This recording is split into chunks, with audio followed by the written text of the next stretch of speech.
This is, I don't even want to give it a episode number because things are a little janky right now, but it is our holiday special. It's a blend of both our Christmas episode and our New Year's extravaganza, but it's going to be a little bit differently than not last New Year's, but the New Year's before when we did a whole year week recap. We're not going to do that, but this episode's going to be a bit different. We're going to go through some of the emails that we've got that we received since we kind of took a break from the show. So it's been about a year. I'm going to say it's been a year. January is when I really slowed down with the podcast. I would say that's when the hiatus started. And then we slowly came back, but we got a lot of emails since then, and I saw them, but I haven't read them, and I wanted to keep them for this special episode or once we had caught up with all of our month recaps. So we haven't caught up yet. I figured it'd be fun to kind of jump into it today. But anyways, I'm Dills. We got Heartless and we got Magpie hanging out. We got the trio here. How are you doing? How are you doing, guys? I am chilling, dude. I am finally back. It feels good to be back. Had a massive bout of FOMO missing the last few episodes, but I'm on winter break now. Things are good, getting some nice R&R, and I am looking forward to actually hopping back on the pod. Nice. Well, welcome back. It's been you missed that. It's been a couple recordings. You missed a few of the recaps, but that's yeah. I mean, a couple too many, that's for sure. It's all old news in the end. Heartless, how are things going on your end? Pretty good, yeah. I'm also on winter break. Finished work on Friday, so it's oh, nice. It's been real nice. I'm jealous. My winter break starts on the 24th. Okay, so I still got a little ways to go.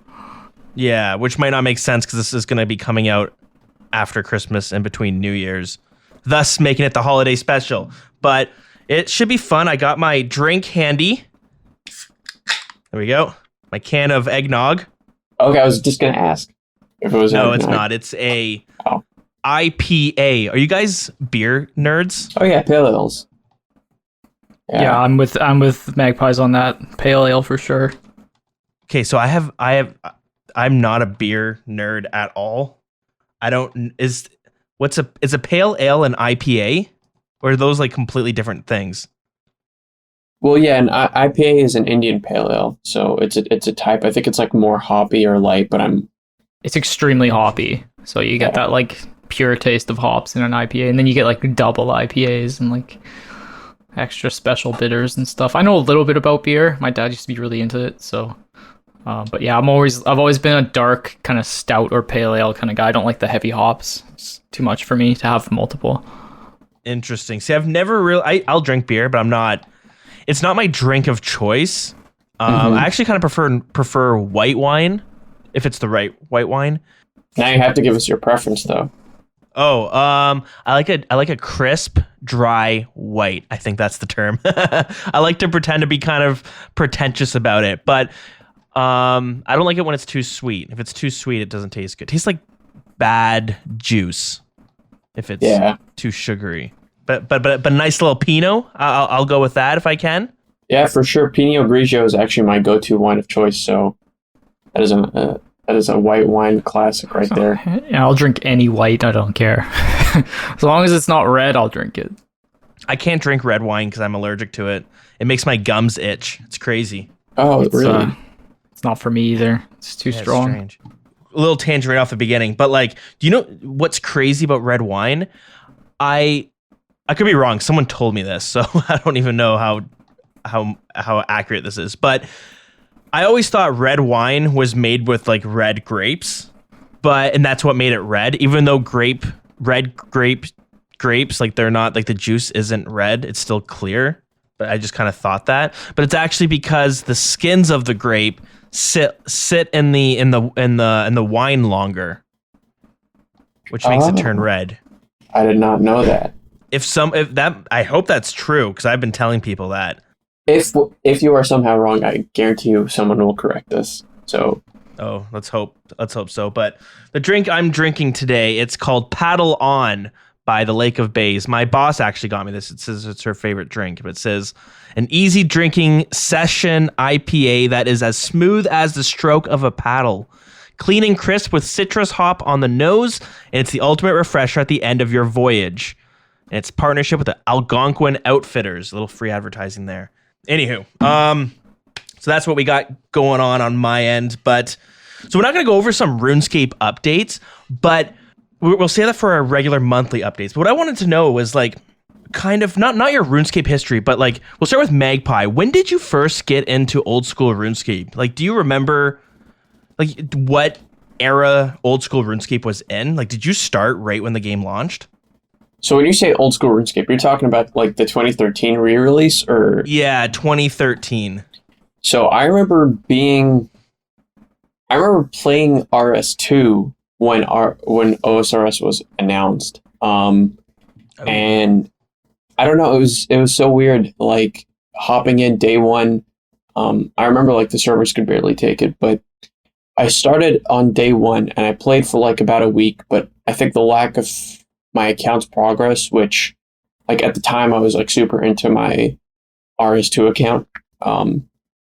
And so the lack of having all my skills and everything just like turned me off. But then I came back to it in 2015 for a bit. And I remember I got like base 30s, and then I came back to it in like 2017 for a bit. And I remember there was a YouTube like Let's Play series, but I can't remember who it was by, that like got me back into it in 2017. And it was funny because it was around the time that Raids launched and everyone was going crazy over Raids, like the Chambers of Xeric, when I was just like trying to figure out what changed and what I could still remember. Like Zulrah was a thing and I was like, what is this thing? But then I came back and only got to like base 40s or base 50s. I did a lot of quests, but I only got to that stage, and then I took another break for about a year and a half. And then mid to late 2018, August 2018, there was another Twitch promotion, so someone could probably pinpoint the date. And that's when I came back to old school, and I have been with it ever since. So pretty much 2 years straight now. But I remember like when I came back, I was so thankful for, you know how like you thank your old self, like thank you past me, and you try to do well by future me. I was so thankful that I actually went through all the quests that I did in 2015, 2017, because it was like I set up a really good foundation for my account. I had like all the easy and medium diaries done. I had a lot of quests complete, so it was like really easy for me to pick up where I left off. So 2015, that's the year you'd say you kind of came back and... Well, I came back for like a month in 2015. I came back for a month in 2017, but I came back properly in 2018. That's when I have not like stopped playing since. Like you take breaks for life and stuff, but yeah, 2018 is probably when I would say I consistently came back to the game. That's interesting, because I'm looking at, I wanted to see, like 2015, that's when Deadman mode came out. I guess you wouldn't even remember when that came out, eh? Because you were only casually playing it? Yeah. I think it was just like I got a hankering to like level up woodcutting or something, and I logged back in, like did a bunch of random free-to-play skills, so it wasn't like Deadman mode was what hooked me. Because like Heartless, what was your return to RuneScape via old school RuneScape like? Yeah, so I used to play old school back in the day with my sister, and in grade 4, 5, 6 kind of level. And like then, old school as in RuneScape old school 2. Yeah, RuneScape. No, like 2005, 6, and 7. I played.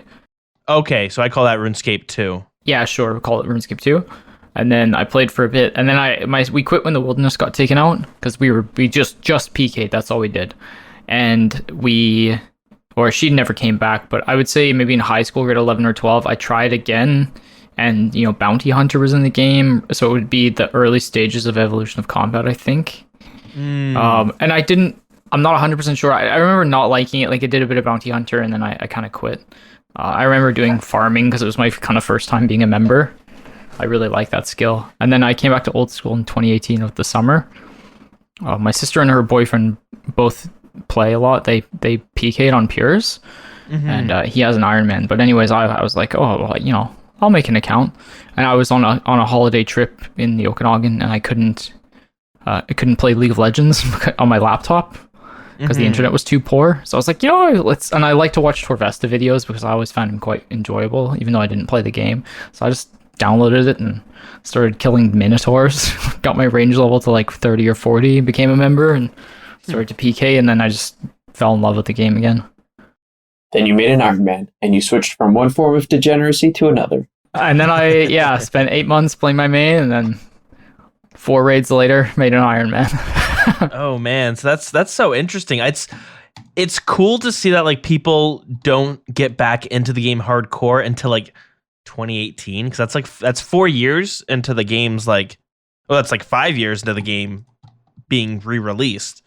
Yeah, It's just when I happen to find it. It's not when the game was good, because I think it's probably been great ever since it came out, right?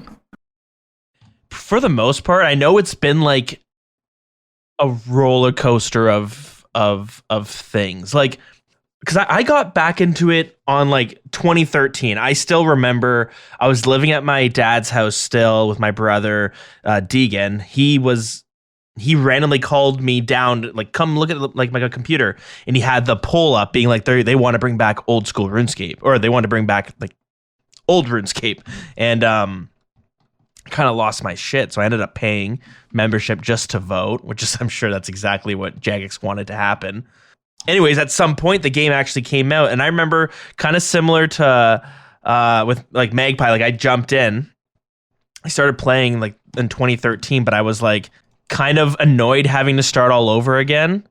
And I guess I kind of realized that like I do want to play RuneScape, but I want to play RuneScape with my old account. I don't want to make a whole new account again. And I know a lot of people want to get back into the game and realize they have to start all over again, and they're kind of annoyed about that. I see it sometimes on the Reddit pop up with like some new person just inquiring about trying to get back into the game. Yeah, I ended up quitting, not really getting too much into it, but I came back in like 2014, I think it was, because I'm looking at a little list of all the updates that have happened every single year, and 2014 is definitely when I started I remember them talking about certain updates, and I was like, oh, that sounds cool. Like, that's when Jagex was talking about bringing out the first Slayer bosses, right? Kraken, the whole wasn't concept of, yeah, and then the Sire was another proposal as well that was going to come out with this new best in slot weapon sort of thing. And they were pitching Slayer bosses, and I remember thinking like, oh, that sounds so cool. But I ended up quitting, and my account wasn't even that high for me to actually get into it. But it's kind of funny. Like I was just thinking today, like reminiscing on some of the drama that happened in the past. And I don't know even know if you guys are familiar, but they had a Clue Scroll event. When was it? It was a Clue Scroll event that people like lost their minds about. Was it when the corrupted armor, or is that later on? That would have been later on, I'm pretty sure. So this was actually in 2015. So May 2015, they had an event for the month of May. I think it's because that's when a lot of people are doing like exams and stuff like that. So they're not really playing much RuneScape. So Jagex wanted to find a way to get more people playing for that month, maybe to please shareholders. I don't even know.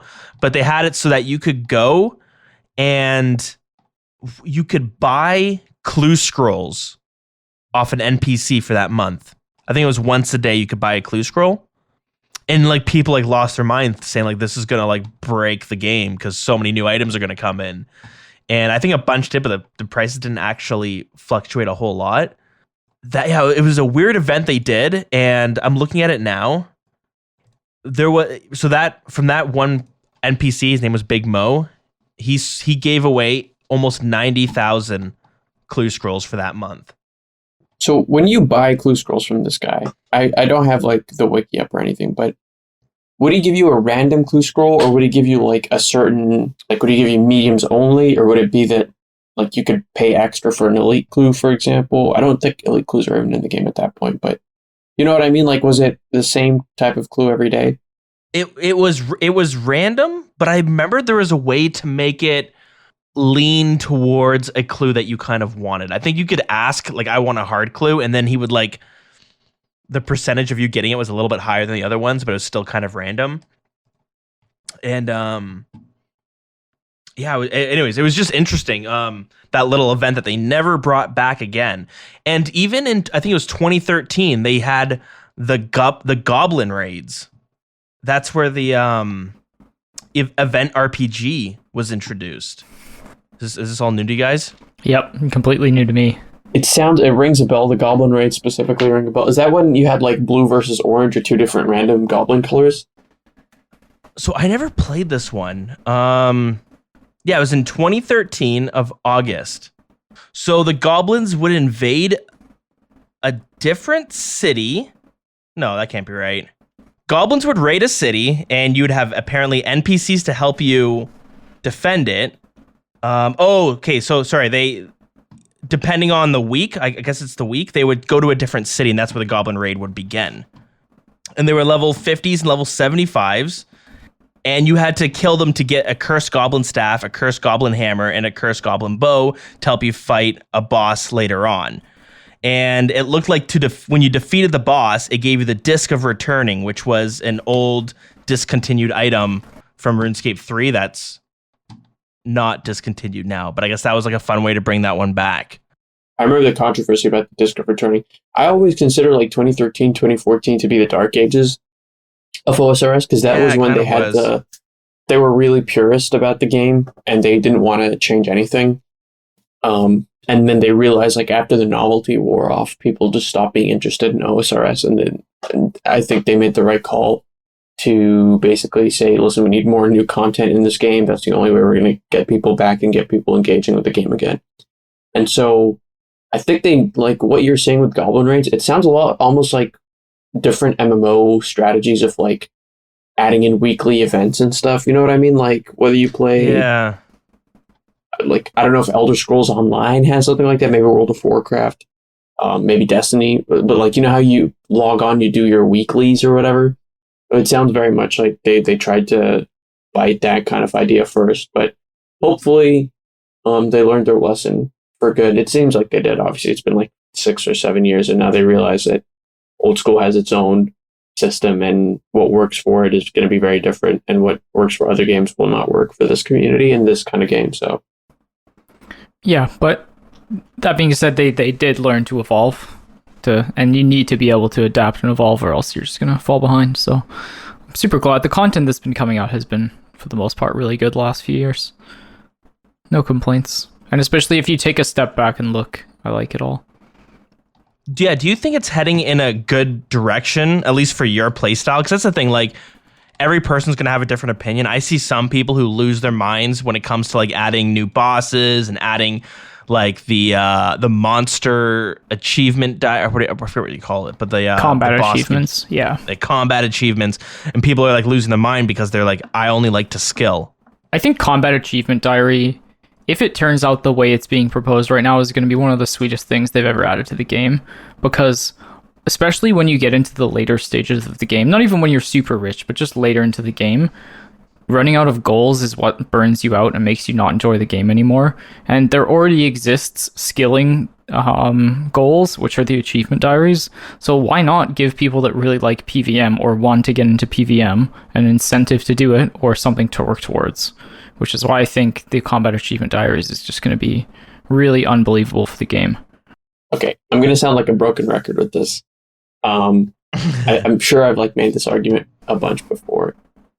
So, Combat Achievements, great update in my opinion. I think we're shooting ourselves in the foot by like discussing it now instead of when we cover like the October, November, or whenever they announced it. But I think the problem is that when you get to the real, and like I get what you mean, Heartless, you have your elite diaries, and those are objectively like high level skilling requirements. But when you get to the latter stages of your account, skills become chores and PVM becomes the fun part.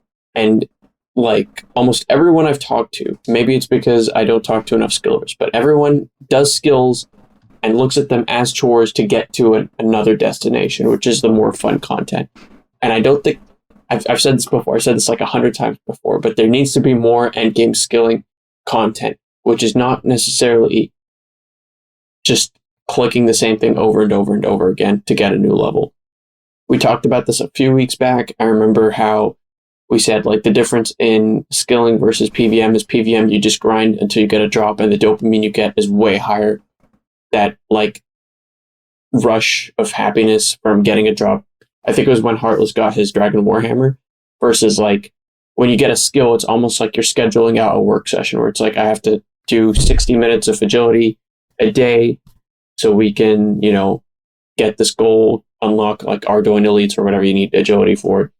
So I just think that the type of content that has been coming out has been geared a lot towards PVM, because I think a lot of people like doing PVM, but I think Jagex is like, they're reading the right data, but they're taking the wrong conclusions from it, which is not that people love PVM because it's PVM.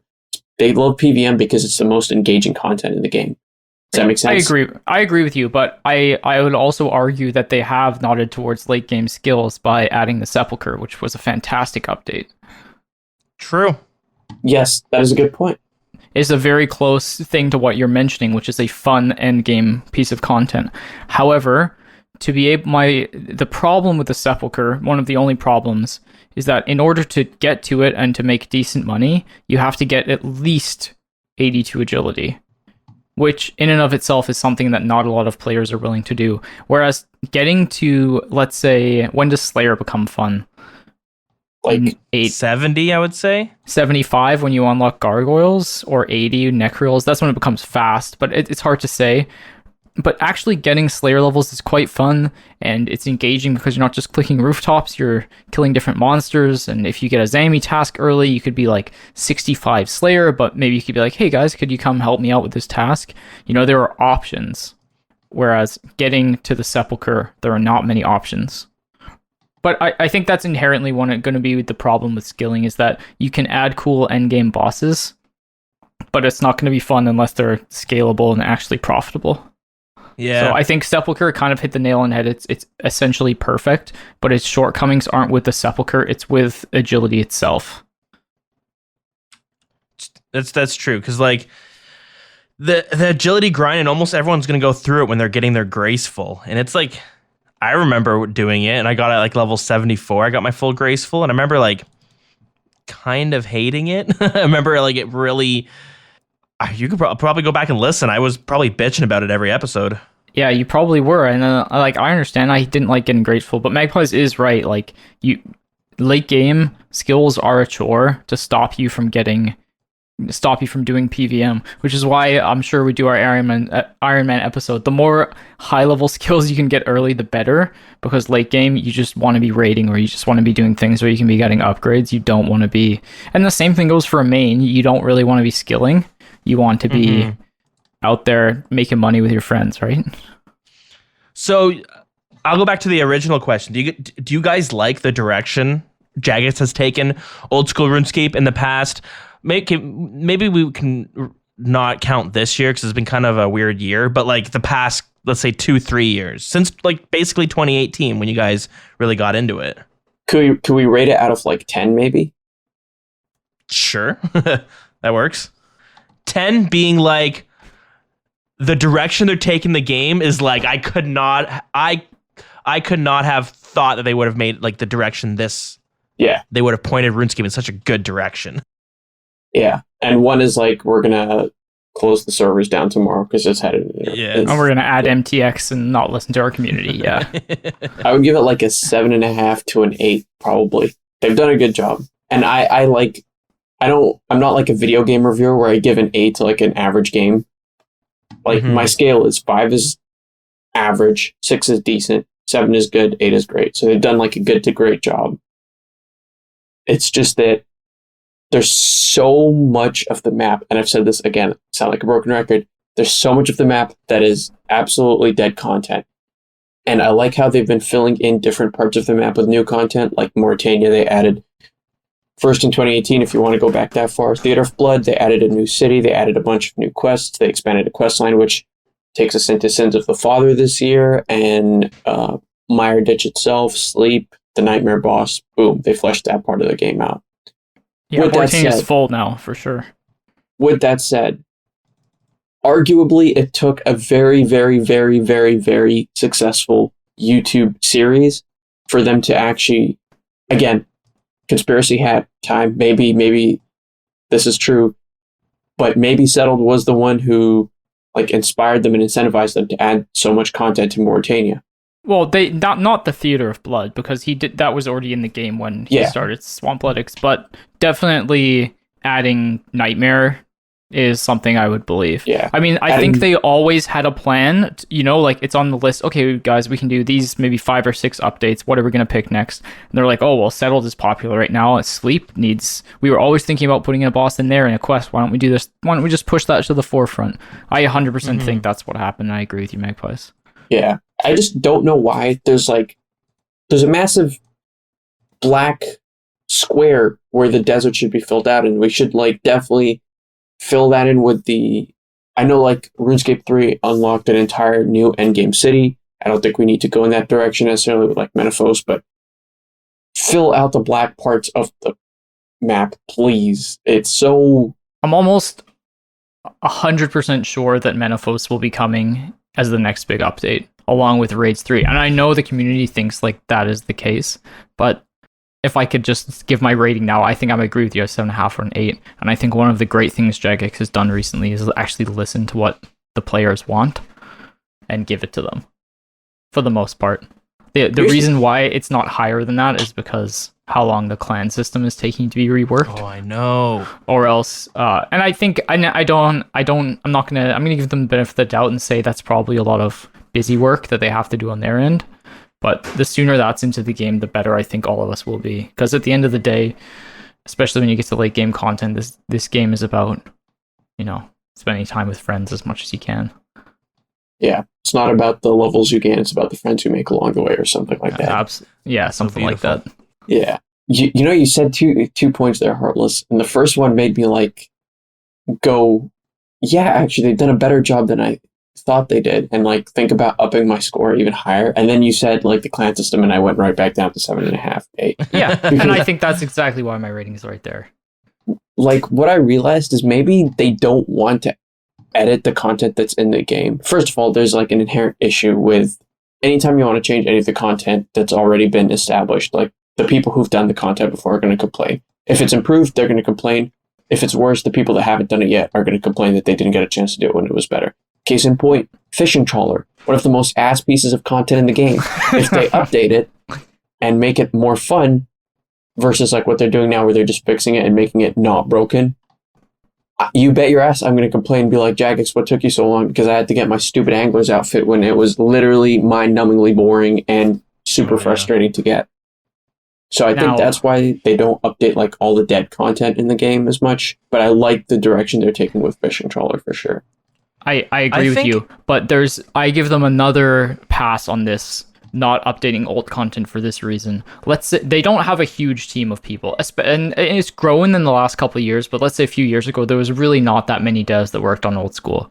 If you put your limited time into working on an update and then it fails a poll, that must feel terrible for you and all the people that are working with you. Because guys, we just worked hard to rework Barbarian Assault to be a really engaging minigame with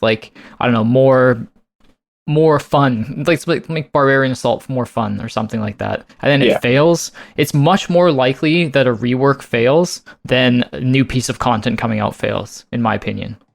And I'm sure that's backed up by stats. I'm going to nudge back on that a little bit and just say that any new content in the game will have the exact same argument against it as well, because you can say, look at Warding. They spent Jagex I think skills is a whole different. That's a whole different ball game. That's just not. That's just not content. That's touching the complete vibe of Old School itself. That's fair enough. New skill. When I say go back and edit old content, I don't mean things like Barbarian Assault, which is very much alive and kicking. There's a bunch of communities around it. Casual Barbarian Assault is a thing. There's a lot of. You're talking Berthope Games Room, Fishing Trawler. Yes. Something that they did to Last Man Standing. My number one go-to is Trouble Brewing. Literally, look at Trouble Brewing. Why is Trouble Brewing? Have you ever played that minigame? I played it once to get the diary task, and that's it. Now, did you play it, or did you just stand there? I tried to play it, but there was nobody there. Okay, so me, Weeznaw, and Raichu, 3 Iron Men, we all were we got the Master Clue step, and we needed to get the stuff to brew a Greenman's Ale mature. So the 3 of us went to play a game of Trouble Brewing, And me and Weez are on the same team, and instead you could just fill buckets of water to get points, basically to get the stuff. And you could do that for 20 minutes, and you'll get enough points for like 2 attempts at the brew. But we actually tried to play the mini game, and it took us like 17 minutes to be able to even brew some rum. And it was just such a nightmare. You're right. It's a terrible game. But it could be fun. And not only it has the potential. It's a great concept. You want to know the worst part? Is that when you get the stuff, which we only were able to get one of from one 20-minute game, there's only a 60% chance you're going to get a Agreement's Ale Mature when you're brewing. Nice. What did you need that for? A Master Clue with Phaela the Bard. Oh, okay. I think you have to show them. The 3 of us were like, we did it in solidarity. Like, I think I needed it for a clue, and then the other 2 boys were like, okay, we'll come with you. We may as well. So it was only enjoyable because we did it together, not because the game was fun. Yeah. I think I love the idea of revisiting old content and like remaking it. And it sounds it's a lot of people are gonna like vote no because like, well, I don't want to go back and I'm not gonna do Trouble Brewing, but like it's tough. So like I've started playing Destiny 2. Have you guys played that game before? Actually, it's so crazy that you said that. I've also just started playing Destiny 2 again. I can't believe we haven't discussed this. Yeah, seriously. What are you playing on? I play on PC. I just got not the new expansion that came out, but the one before it, Shadowkeep, I think. But I think there's crossplay coming soon. So yeah, that's their plan. But did you play? Like when did you start playing? Did you play before Beyond Light came out? That's an expansion. I played with a friend in like late 2018, early 2019 when Forsaken was a thing, and I remember playing through that with him. And yeah. Well, what they ended up doing was they brought out Bungie, the developers for Destiny. So they were bringing out a really big expansion at the beginning of December, and so Destiny's free to play, and there's a bunch of different planets you can go to, and they're like open world sort of, and you can like shoot shit and kill different stuff and do different missions on those planets. But when they brought this new update, so the game's been going on for like 4 years, so there's a lot of content, but they deleted like half of the content in the game. They took whole planets and whole areas and they just scrapped them because they didn't want these older areas to like be, first off, it's clutter for new players. They're like, what are all these planets? What are they for? And also like, I guess there was some stuff which is a little bit more outdated. So I don't know their exact reasoning, but they did it for the new players so that it wasn't super confusing. And it makes me wonder if like a similar approach, and I don't mean deleting old content, but I wonder if having old content that is like kind of useless, if it turns into like a big negative for some players, like maybe like we should just delete the wilderness. That's a great idea. If that's what take it out. Yeah. Who even goes in there? But something like the Rogue's Den, that's another one. When I go to it, it's like jarring how outdated it feels. Oh yeah, that is like the epitome of bad engine work. That mini game. So, do you guys think like some of this older content, and I'm even gonna say like Barbarian Assault is kind of like tinkering that line, because there's a lot of things like the defender role fucking sucks because it's such a janky system. I went and watched the videos. Most engaging of the 4. Yeah. Yeah. Once you know that the system actually works and it's not just like completely random on whether the monster's going to run past it or not. But I wonder if it's a good idea to go back and revisit, Trouble Brewing,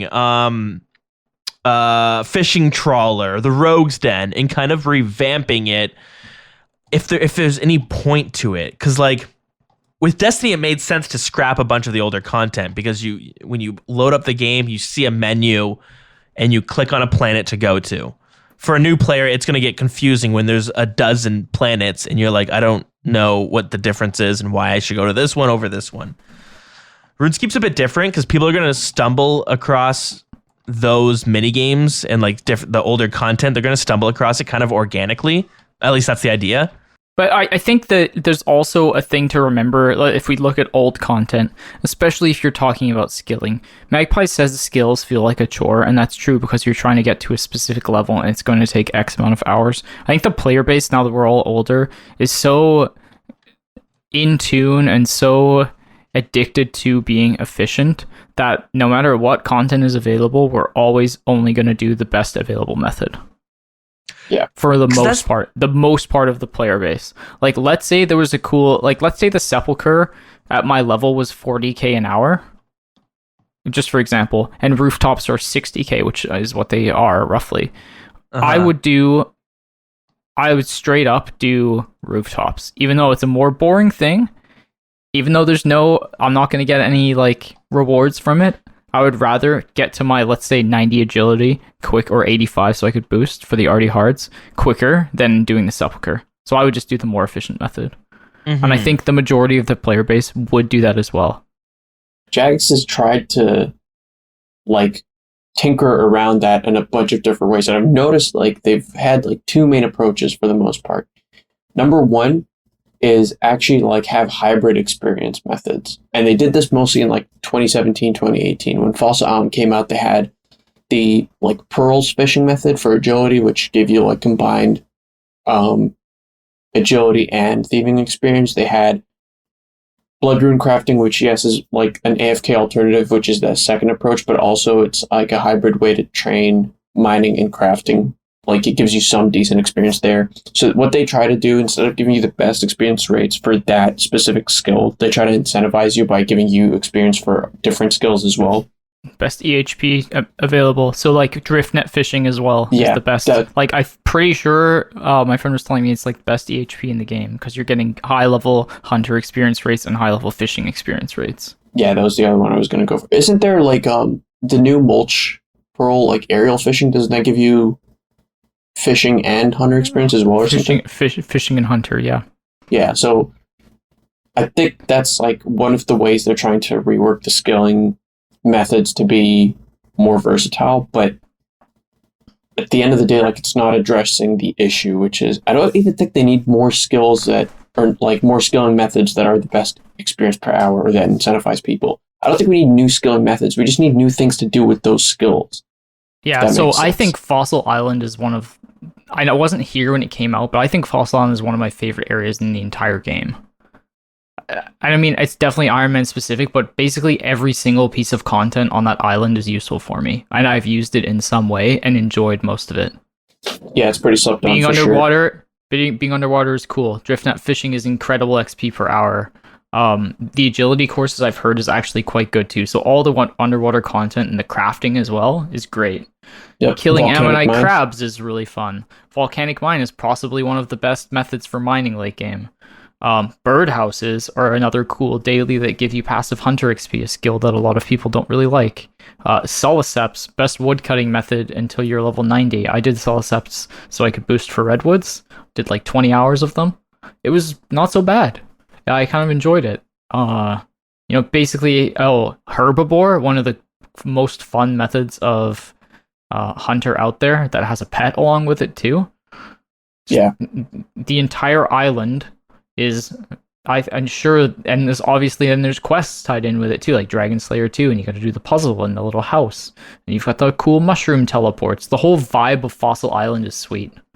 And they created it with a way it like so they could easily add on to it. Like they mentioned, like, so Fossil Island was kind of a stinker when it first came out. People are pretty unhappy with it. They thought it was very, there's content there that's kind of tailored for like quote unquote mid-level players. So there's a lot of people who like weren't truly thrilled about that, but they left it open with the idea of once you turn in all the fossils you can, I remember they pitched this idea. This was years ago, so I don't know if they still plan on doing it, and I don't follow the streams to hear if they ever mention it, but they wanted to bring out like a demi-boss you unlock after turning in all the fossils. Yeah. Yeah, it's not like wyvern based as well. Yeah, that's what I think it was, because the monsters on there are I forgot about wyverns. They didn't even mention the hardwood patches. Those are unbelievable for farming. Oh yeah, those are great. So going back to the previous question with like revamping old content, like, why do you think this is something Jagex typically doesn't do? Because like we have, and we're gonna be touching on it as we get closer to the present day of updates. But the Temporos? Temporos. That's basically Winter Todd for fishing. That's something that is coming out, right? Yep. And it's going to be located in the desert. Well, kind of. You're taking a boat to it from the desert. True. From Al Kharid. So it's not really in the desert. I wonder why they don't have it like tied to fishing trawler. So like maybe it attacks the boat on the fishing trawler boat, or maybe you got to use a fishing trawler boat to get to where it is. I don't really know. Beats me too. Fishing trawler sucks. It does suck. So let's try to put ourselves in the Jagex's position. Like what? I'm sure it crossed their desk. Why? The only thing I could think of is that people hate, like kind of what you mentioned, Heartless, with like people hate fishing trawler, and the people who've already had to grind for it aren't going to be like super thrilled if there's a huge buff to it. Yeah. So if you're Jagex, what do you want? What would you guys say then their number one priority is? Money. So yeah, I'm going to say new players. Money. Okay, money, which means not only new players, but bringing back old players to the game and keeping the current ones that you have engaged. Okay, so all three of those kind of go together. So now, with that in mind, what is the most effective way to do all three of those things? New content. Good point. New content. New content. I don't think new content helps per se with new players. I think there are other things they can do for that, and they have to keep that separate from returning players and players that are currently playing the game. So when you release new content, if you release like a beginner quest or something like that, they tried it with a Twitch Prime membership, which obviously failed because of bots, but I'm sure it brought a lot of new players into the game too. So I would keep those two things separate. So to bring back old players and keep current players engaged, you need new content. When you make new content, how do you decide what to make? That's my next question. Yeah, I have no idea. How do you decide how to spend your time? Is my next question for you guys. Whatever is currently working in the game, you just build off that. I think I get where you're going with this. Yeah, that's basically what I'm saying. And that's what they've been doing, right? And to build what's going off in the game, you see, especially because our community is extremely engaged with the polling system specifically, you can just look to your player base to give the answers to your questions. And I think they've done a really good job of that recently. So do you worry that they're going to continue to kind of like not recycle ideas, but kind of recycle ideas, add a Winter Todd for every single skill? Yeah, I'm like not super happy about the fishing boss, but dealing with skilling and coming up with methods for skilling is like a whole different challenge that I actually have no answer to. Like I think Sepulchre is the best they've ever done for answering a boring skill and making it exciting again. I think specifically adding really chase items, but items that are not necessary for other grinds, just that make things more convenient, like that Ring of Endurance is a really good way to do that. Cool. But that's kind of off topic. I guess my point was when you make new content, you have to make it enjoyable for everyone. So I have a friend who's an Iron Man, and he's 2,200 total. He has 2,300 Chambers KC, 1,000 top KC.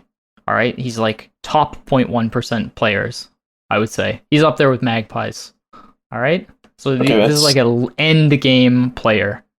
And I've spoken to him about what he wants for the game. And he says he wants things that are extremely challenging, like because he's already done Inferno. He wants stuff like Inferno. He wants Raids 3 to be super hard and only completable by the best players.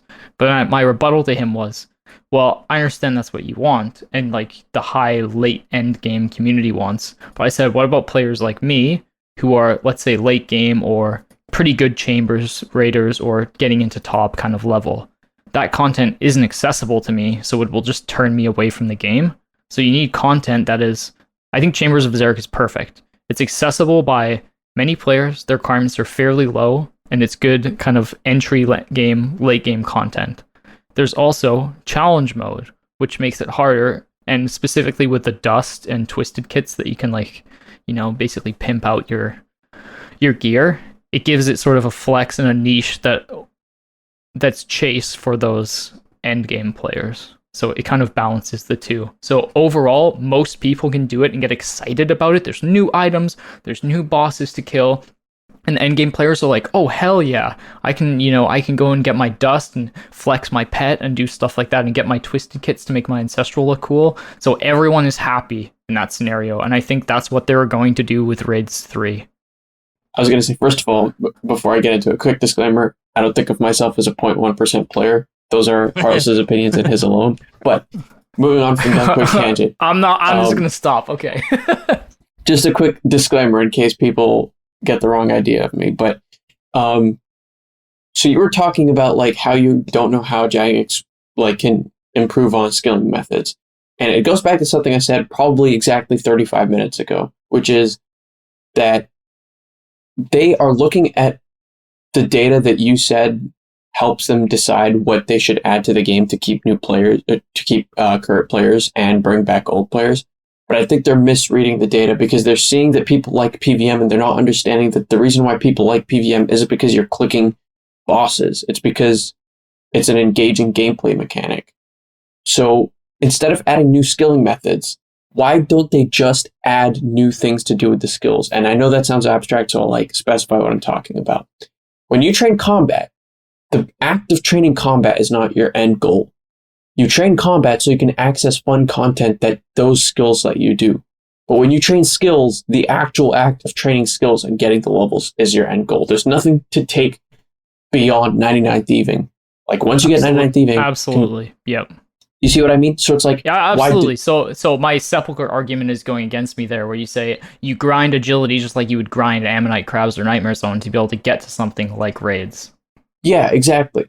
Yeah, I fair think enough. Sepulchre is fun. It's a really fun skilling method, but I still think they could do better than Sepulchre. They can make skilling more community-based, just like the big enjoyment out of PVM is the fact that you do it with a team. You just like mess around with your friends, take screenshots when they die, tell them to sit, all that fun, wholesome stuff. But besides that, yeah, you get what I mean. Like, I think they could make, like, let's just say they made, not a raid, but they'll call it something different, like an expedition. Oh, sure, an expedition or like a defense type thing. So like, defend the castle or something like that. And each one of your team members has to use a specific skill in order to do something. Yes, okay? exactly. So you have someone go out and chop the trees before. It feels like, you remember like Nazi zombies from Call of Duty? Always the best part of the entire game was playing the zombies level, because you had to find the strategies that would let you survive a long time. So even if they did something like that combined multiple levels, so like let's say you need 80 fletching to be able to be in there, and you can add someone with high level fishing could do it, and then you could have mining and smithing and all the skills sort of coming together in one place to make an engaging group content. I think that'd be fun. What do you guys with good What do you think of like a skilling raid? That's exactly what I had. That's in exactly mind. what I was kind of describing there too. Yeah, I think. So you would want like a team, like, okay, we need someone with 90 wood cutting, and we need somebody with who's got 90 fishing. Like everyone has their own skilling role. Yeah, exactly. So like you'd need high level skills to be able to do the content. I'm about to blow both of your guys' minds out. Okay, I actually had this idea like a couple of years ago, but all right. Oh snap! Here we go. What if they just added like you said, skilling quote unquote raids, but they were heists. They're heists that you have to do, like they're assigned by, the guy Osman or whatever in Al-Kharid who gives you like assignments to steal squirt juice for that one Sorcerer's Garden minigame. Imagine he told you had to break into like different tiers of instanced rooms, like for example Camelot Castle, and then you have to use thieving and agility to break in. You have fletching to fletch grapples to like get to certain parts. You have to use teamwork. There might be some fire making involved where you create like a smoke distraction, things like that. And you just make it into a skill-based piece of content. And maybe it's like raids where you have a different set of puzzles that randomly generate things like that. I actually had this idea and I don't think fully fleshed it out. But I love that. I do too, but the for players to want to do it, it needs to be worth it. Yeah, right? And you need to make it worth it somehow. So let's say they add like a rare, so let's think it is like basically a raid, and if you get to the end and you win and you get a chance at some unique items, if the items are only going to make skilling easier, so let's say you get an item that gives you I don't know, increased experience rates or something like that, that sucks. You don't want to do raids just so you can make your agility a little bit quicker. The items themselves have to be worth the grinding. What I think might work, because I mean, it would work for me, so I haven't done the Sepulchre yet, but the items that they have, not even the rewards, but how you can unlock like the I think it's a grappling hook, you can unlock like some sort of token, like they have rewards that are you can't even use them outside of the Hallowed Sepulchre, right? Wait, are you talking about the ring specifically?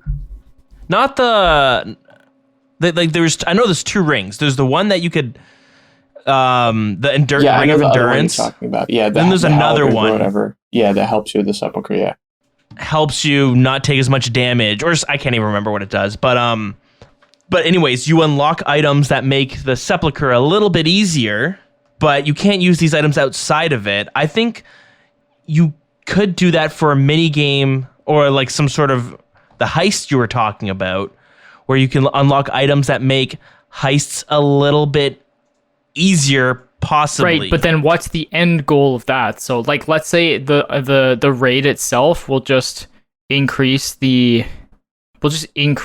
experience or increase your skill at the raid itself.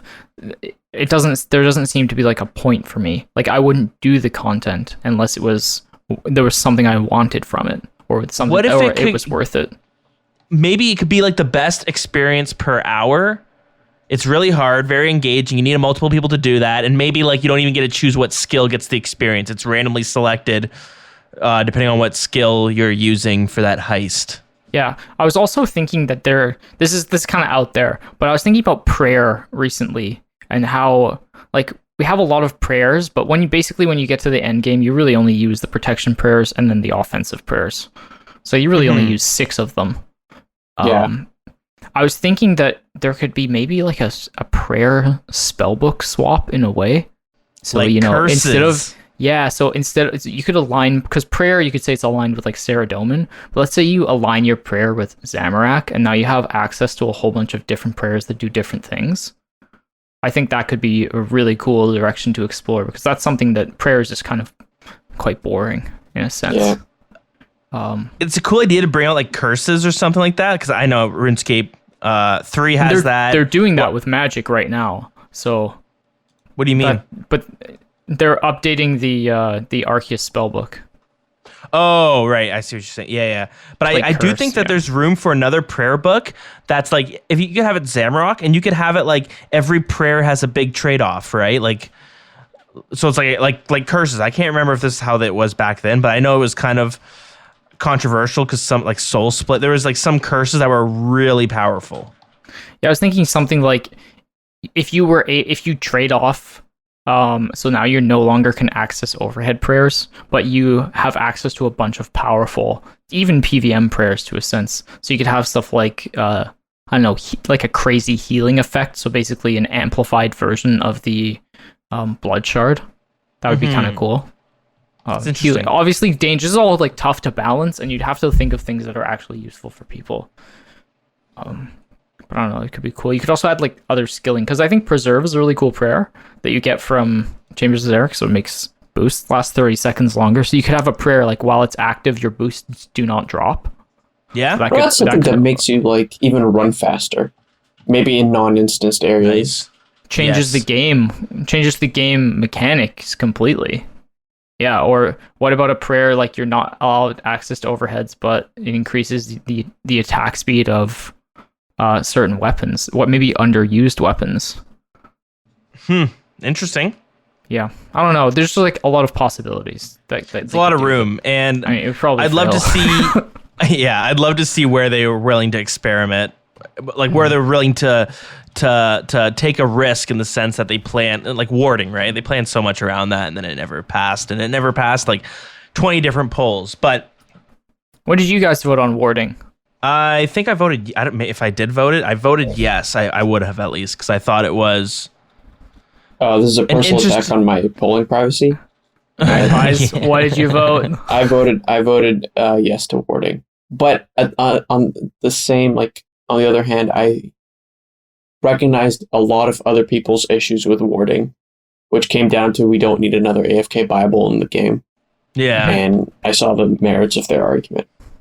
Yeah, I totally agree. agree too. Yeah, I voted yes more so to get a skill in and then rework it before it's even like, you know, that's the thing. They bring the skill in, and then once it's in, then you can kind of get them to fix things that you might not like, or you know what I mean. Jagex listens to the community really well, so that's not as difficult as it is getting them to continuously rework a skill until it's good. They'll just drop it at some point and say, screw Yeah. it, we're not going to bring this in.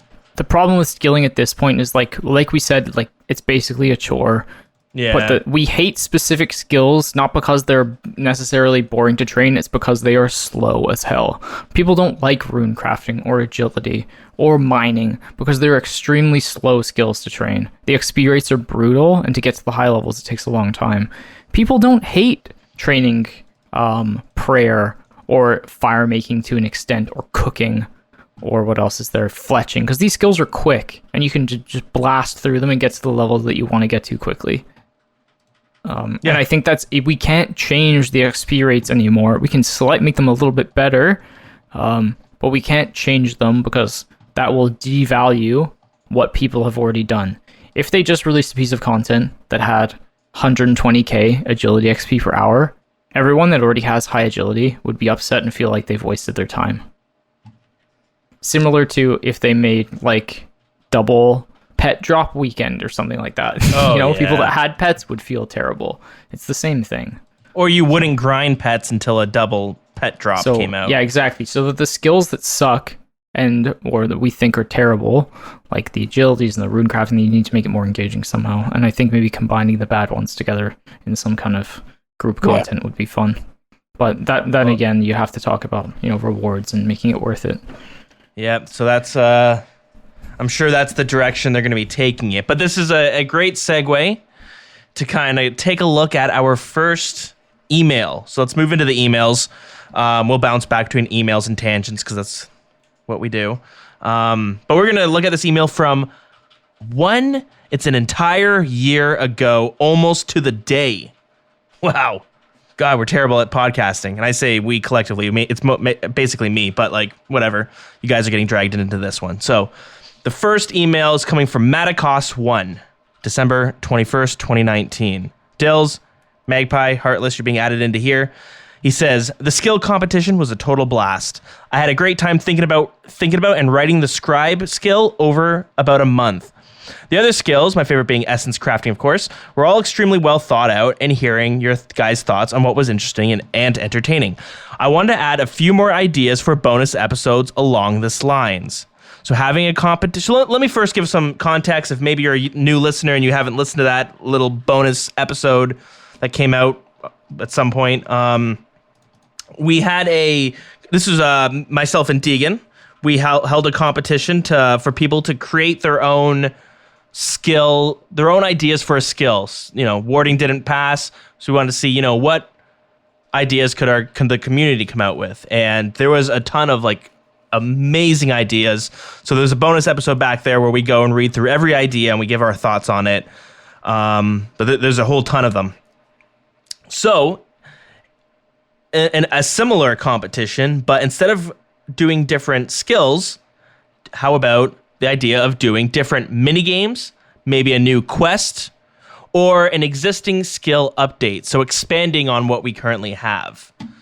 And then he says, also, I'm so happy y'all finally released a new episode. I've been stuck listening to old episodes, and I'm working my way up from 1 to 130 where I started listening. So, that email's kind of bittersweet. I'm just gonna say it took us a year to get back to the dude, and for the episodes to start pumping out a little bit quicker. But I think we could make this relevant to our current discussion, because we just talked about how can we make skilling more enjoyable or more engaging. I think that would be a good episode challenge to send out to people, to come up with an activity or a piece of content that, like we were mentioning, engages those pieces of the game. That sounds like a good idea. Actually, that sounds like a really fun little follow-up to the skills competition if Dills, you're up for it. So not a new skill competition, but expanding the current skills we have. Is that what you're talking about? Yeah, so coming up with a piece of content. That's interesting. Specifically for skilling, and I think criteria also having rewards. So make sure your content has something that people would actually work towards. That's cool. Yeah, we should make a note of that. And then also the point for like a new minigame, new quest. Those are great ideas as well. Minigames I think they're always going to be so tough unless there's like they were able to make Last Man Standing successful. But even looking at Castle Wars, I'm thinking a very small community. This kind of update is to like pick a piece of the map that doesn't maybe have something and just like flush it out and add like a really fun either game or activity hold or up. piece of content. We just had like 3 different variations of this idea, so we should probably like narrow it down. Are we looking for specifically like updates / ways to refresh a new skill, a new update / way to refresh a game mode, or a new way to flesh out a map, like piece of the map? I think piece of the map can be connected to like a new update. Yeah, personally. So that would be a personal choice for whoever's coming up with the content. But I would say number 2. For doing, I would say you can almost blend them all, like expanding on a new way to train a skill, like the skills we currently have. But you could rework a mini game. You could like, blow up trouble brewing and put coconut harvesting for farming. I don't even know. That's a bad idea. But how about we just call it the dead content competition? And your job is to just find a piece of dead content and improve it, because that ties everything in. Rework it with a new, refreshing way to train a skill that kind of sucks. Bonus points for a boring skill. If you can make a boring skill sound exciting, bonus points there. If you can make an update to mining that won't make me hate myself before I go for 99 mining beyond volcanic mine, that's already going to be a challenge, but good luck. Or as you said, if you can solve the problem of making skills not feel like a chore, that would be great. That's a great idea. That's perfect. Okay. Wild CC, hive mind, go to work. Get cracking. Don't start yet. I'll make a note of this on one of my notebooks that I use for work, and I'll probably most definitely get lost. This little note I made. But anyways, we'll flesh that out, and maybe we'll come back and take another look at it. So that's cool, though. I know when we did the skill competition, there's some really cool ideas. So I don't know why Jagex hasn't capitalized on it yet. I think they're missing out on some easy concepts to be made, but we should also have a prize pool for this competition. Oh yeah, there'll be a prize pool because spoiler alert, I'm kind of playing a lot more on my Iron Man, so maybe I'll just donate all that. I just got a duplicate Justicar chest guard this morning, so nice. There goes. Drop trade that. Drop trade it to me with your hammer, and I'll give it back to you next week. That sounds good. Okay, we're gonna move on to this next update. This next email, not so much an email, but it's from Nick. Nick P. I'll keep your last name anonymous. And he just says, "We miss you." So then I responded saying, basically, sorry for not being. And this is back in January, so sorry for not playing or not making episodes as much. And then he responded with, "I hope you get the spot." What spot? What was I doing? So my response was, sorry for the radio silence on my end. I've been really busy with school and work. I've recently started entering for a podcast network. Oh, I remember that, which has been taking up a lot of my time, but I'm hoping I leave a good enough impression they'll consider hiring me after school. They didn't. No, not at all. Not even close. And then I said, the show's not dead. I have the New Year's episode recorded. Magpie, I still have that episode. God. Oh my God. Wait, you've never released it? It was a big episode. Is this going to be a situation, Dills, where you post an update episode and then don't release the podcast for 4 months? I'm coming back, boys. I've got like 3 episodes banked. Sorry. I remember No, that episode. That is still in the vault, I think. Yeah, you're right. I still have it because I don't want. I'm not deleting it because I'm like maybe one day I'll revisit it. It's time for our From the Vault series. Yeah, I got really busy with school, and I was interning for a pretty big podcast network, which was really cool. And I was like putting all my energy into that because I was like, man, maybe they'll hire me afterwards, and that'd be awesome. And then maybe one day we miss you too, Nick P. Come back soon. Okay, let's move on to the next one. Same month, January 28th, from Nolan E. Okay, so he wrote an email. I replied to it. Probably saying a similar thing that I said before, but there's a little bit more. So I'll go into it. So he says, "Hey, Dills and Magpie and Heartless," you're getting thrown in there. "I love the podcast and started listening to it about a month ago, and I'm working backwards to get as much old school RuneScape in as I can. I just thought it would be helpful for me as a new listener and a returner to old school RuneScape to have some tips or advice to new players. I wouldn't call myself a new, but picking up the game after 10 years, it would be awesome to hear your guys' advice on tips and tricks for new players. Some of the stuff you talk about on the podcast goes right over my head because my time away from the game. It would be awesome for some stuff for the new users. And it would be awesome for some stuff for new users. Just food for thought. Also, a side note, maybe you guys could help with. I had an account like 10 years ago from middle school, but it's locked and I can't remember my password. Any advice on how I could get that back instead of starting from scratch and working all the way from level 0? And if you finish this email, please keep podcasting. I love them and helps me get through the hectic week." So here we are, under a year later, but... Yeah, 10 months down the line. Hopefully your account is a little bit more progressed, but I think we could still tackle that question. Heartless, do you want to go first? I was just going to say that recovering your account is probably difficult because one thing you will quickly learn is Jagex customer support is interesting, to say the least, and not always present. So most likely, even though starting a new account is very fun, so I wouldn't be afraid of starting a new account because you're going to get just overwhelmed with nostalgia. And these days, because you're an older person, an older player now, you're probably a much better gamer. It's not going to take you long to get your account to wherever your old one was. I think that's a big a point because when I first got into RuneScape in 2013, again, I felt the early game to be actually really boring, and I just wanted to get my account progress as fast as possible. But as you said, we're older, we're wiser. There's so many more guides out that are available, so many more resources to look at that you'll get to where your account was and even surpass it in no time at all. Yep. What I was going to say is, I think just in case, I don't want to assume that he's mistaken, but just in case Nolan is assuming he can transfer over his old progress because he said it was from 10 years ago.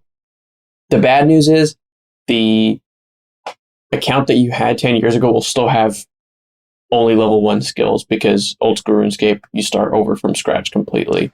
The good news is that I guess this means you don't have to go through the hassle of customer support, but just keep that in mind. If your account really was 10 years old, it means that I think you're talking about RS2, RS3, so you're not going to get those skills or those items back. But like Heartless said, you're going to probably finish a lot more grinds in a lot fewer time or a lot shorter time. You're probably just picking flax and spinning bowstrings in middle school anyways, so yeah. That won't take long to get back. I spent an entire summer chopping oak trees in front of Barbarian Assault and Castle Wars. No, willows in front of Barbarian Assault and oak in front of Castle Wars. And I didn't get 99 woodcutting. But the only reason I did it is because I wanted a raven's egg, and oak and willow trees had the best chance of dropping birds' nests. I didn't get it. I actually got it from Miscellanea. Fun fact. But still not salty. Anyway. Clearly. For a new player, I think this is a really good question. Sorry, we can address it back with maybe you're still playing. Maybe your account's more high level now. Maybe you just dropped the game again because you were overwhelmed. If so, sorry that we couldn't get to you in time. Hopefully you pick it back up. But for a new account, I always say these are my 3 big tips. Number 1, diaries. If you need something to work on, diaries are the best thing. Diaries and clue scrolls. So what I always say is if you are doing any kind of content and you get a clue scroll, what I used to do is I would stop what I was doing and finish the clue scroll. And if it had a requirement that I didn't have, I would work towards that requirement immediately, because clue scrolls often require you to do quests, get new skills, everything like that. Before you know it, while you're sitting there working on your clue scroll, you'll have knocked out like 2 or 3 quests. You'll have gotten a bunch more levels. And so the fact that you're doing the clue scroll itself isn't the prize of doing the clue scroll, it's the benefit to your account. So clue scrolls and diaries. And number 2, don't be afraid to look at like the wiki. Don't be afraid to look at Discord guides, as long as it's like legit. Don't go to some random website that ends in like a random URL, but look things up, learn how to discover information for yourself, because instead of asking what the best moneymaker is, you can go and find tools that let you know what the best moneymaker is over time and for your levels, and you'll be able to calculate things better for yourself. So being able to like think about what's best for your account is going to be a lot different from having someone tell you what you should be doing. Exactly. And, well done. And number 3, what I will say is, I think I've said this before, but when you're getting into the game and it's really overwhelming, set a short-term goal and set a long-term goal. So a long-term goal, for example, would be to get 85 Slayer when you're just starting out, or 85 cooking, whatever. Okay, set a short-term goal to get through that. So for 85 Slayer, for example, I would say a good short-term goal is to unlock Nightmare Zone, so you can go through your combat levels and imbue your Slayer helmets and stuff. So there's a combination there. So those are my 3 tips. Number 1, diary/clues. Number 2, it's the whole like. Number 2 is you can guide a horse to a trough, but you can't teach it how to drink. So number 3 is, I can't even remember. Set short and long-term goals. There you go. Those are my 3 big tips. Guaranteed. RuneScape players hate them. Find out how you can become a billionaire in these 3 simple steps. It's that easy. I would agree with those. And I think that adding quests, doing quests is a great another thing for motivation and early goals. So if you want to do, I think Recipe for Disaster is a classic long-term goal when you start your account, because you want to get those Barrows gloves, because they're a really great item, best in slot for many things. Let's say a short-term goal is getting membership. If you don't want to pay for it, that could be something cool. And we are super lucky as a community. Like Magpie said, you got to learn how to find information for yourself, because a lot of this game is you'll be AFKing at some point, so you want to consume content on the side. We are blessed since the average age of our player base is at the age where they are quite good at making content. We have a lot of good video editors. Our YouTube scene is exceptional compared to most games, I would say, especially for the size of our player base. So there's a million guides out there. There's a million series. You just need to find some that you find interesting.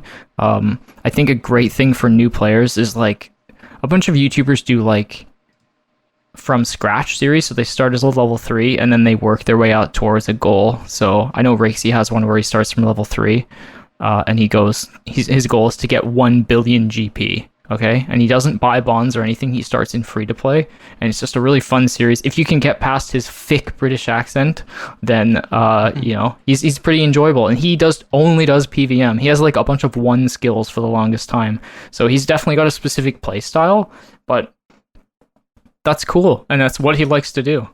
You actually just reminded me of one thing I wanted to add, which is, actually, I'll say 2 things. Number 1, like I said, I actually got into old school through a guy, like a YouTube content creator doing a Let's Play, and I just remembered who it was. It's Guides for Us All. His Let's Play is actually a really good basis for your account. Like, if you go through what he's doing and the grinds he's doing, he gets a Xerix Talisman super early, unlocks a bunch of different content super early. It's not always the most efficient thing, but it really, really helped. But what I was going to say is my number 1 golden rule is do not worry about money in this game. A lot of people worry about money, and especially as a new account and as a lower level player, it's very easy for me to say, don't worry about the money, when a lot of your account is tied up to your bank value.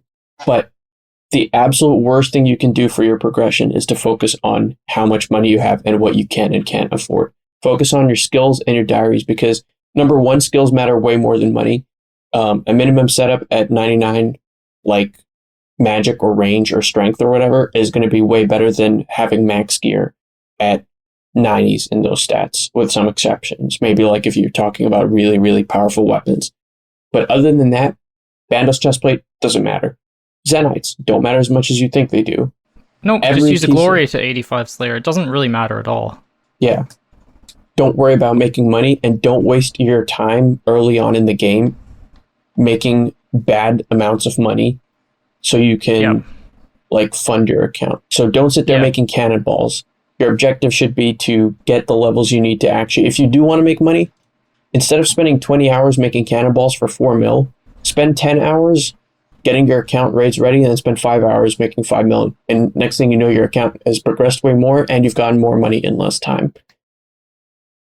Yeah, there are so many budget alternatives. The best in slots in this game really don't provide you a huge amount of power. Like, they are strong, but people say you need them. You need to get your Zenites and stuff. Yeah, but don't worry about that. You know, if you're early game, you can get a great Slayer setup essentially for free. Set yourself that goal of Barrow's Gloves. When I did Slayer on my Iron Man, I basically just used a poor man setup. You know, Glory, Climbing Boots, Rune Plate Skirt is totally fine. It'll get the job done. Dragon Scimitar, Defender. A lot of the best items in this game are free. Fire Cape, things like that. So those are all the free sort of PVM items are a great goal to set. So I would say Fire Cape, Barrow's Gloves, Torso. Yeah. What else, Magpies? Helm of Nate does not get that quest done. The Fremnik, that's a fun quest line as well. Yep. There's a few others. Climbing Boots are free. You can just buy Rune Dragon Boots, I guess, on a main. They're quite cheap. You know, you get a nice Dragon Defender as well. These are all just like great goals that you can do. I was actually just about to say Defender was probably the only one you missed, but other than that, I think you hit them all in the head. Some great advice. Now, there's a second part to this email. So he might give in some more specifics. So maybe you guys already covered it. Maybe this will help you fine-tune your previous answers. So anyways, and then the response, I'll skip out what I said. I just asked him to elaborate on a few things. But his response was, honestly, I think even in the early podcasts, you guys talk about how you're already 90 combat. Currently, I'm 30. I think it would be cool to have tips or tricks from starting from level 3. If I want to get high level in Slayer, how do I start and what do you recommend? Or in early game, I want to make money, what the best way to make money while leveling up at the same time, doing something that improves my account. I don't know, a lot of stuff is like, if you were starting from the beginning again, what things you wish you started early? What things do you wish you knew when you started early or you wish you didn't do? And I don't want to spend my time doing the wrong things. I think Magpie's already answered that question in do not waste your time looking up best money makers for X level. Just work towards goals using more budget gear and don't be like, oh, I really want to buy a Fury. Like, don't worry about that. The Fury will come with time. Just work on other goals. So I think the free items, the ones that have requirements like quests, are great to do early. And then your account will progress naturally to a place where you are making reasonable money. Yeah, and I would say a big one is like, it sounds silly, but do what you're having fun with. And yeah, of course, your goal can be whatever you want. I remember my goal. I never even got this goal, but and it's totally okay to abandon it. You can kill a goal for yourself. But I wanted to catch dragon implings with no net whenever I came across them. I was like level 50 at the time. I was like really low level, but I'm like, I want to be able to do this. So I'm gonna train to like 80 hunter, whatever is required 93. for. Yep. 93 hunter is what was required. And I actually was, I think 80 is with a net, right? Yeah. 83 is with a net, I believe. 83 with a net for sure. So I was going to walk around all of Gielinor with a net at all times in case there's a dragon impling that popped up. That's what I wanted to do. It sounded cool. I had no idea if the rewards were that good from dragon implings, but it's just what I wanted to do. So I spent like a whole weekend grinding all the way to 73 hunter, and then I was like, I hate this and I'm never doing this again. And then so I got close, but I didn't get it. But then with that goal, that's going too hard down one direction, right? Yeah, and then I realized like, okay, you know what, I'm burnt out and I don't really care too much for the Dragon Imbling, so I ended up switching it. But I wanted a Fury. And it was like 3 mil. I think it probably still is, but that was a lot of money for me. But I decided to, with the money I made from Hunter and doing some other things, to spend it all on a Fury. And it was just an arbitrary goal that I wanted. I thought it looked cool. It reminded me of, the 2007 days. So I just set it as a goal. So you can set, I do that all the time for stupid games. Like I'll set a goal to I want to wear, I don't know, Dragon Long because it looks cool. I have a potentially controversial thing to say. Uh-oh. So I believe that when you start a main, you also don't need to be a purist. So let's say you work hard, you got some disposable income. There's nothing wrong with spending $20 to get yourself 10 mil in the game to just start off your account and have a little bit of a bank. You know what I mean? You get to skip a lot of the stupid early game money making grinds. And at the end of the day, if you can afford $20 and it saves you a bunch of time on stuff that you'd rather not be doing, then that's great. So you could buy a Fury, you could buy a Dragon Simi, get yourself some items that you would really like to work towards using. And I think that's my opinion. I think that's something right. that is very controversial, to say the least. You think that's controversial, Magpies? Well, I think you think it's controversial. Yeah. Well, I mean, I feel like there are a lot of people that would not like that, but I would almost suggest it if you're, not struggling for money or anything.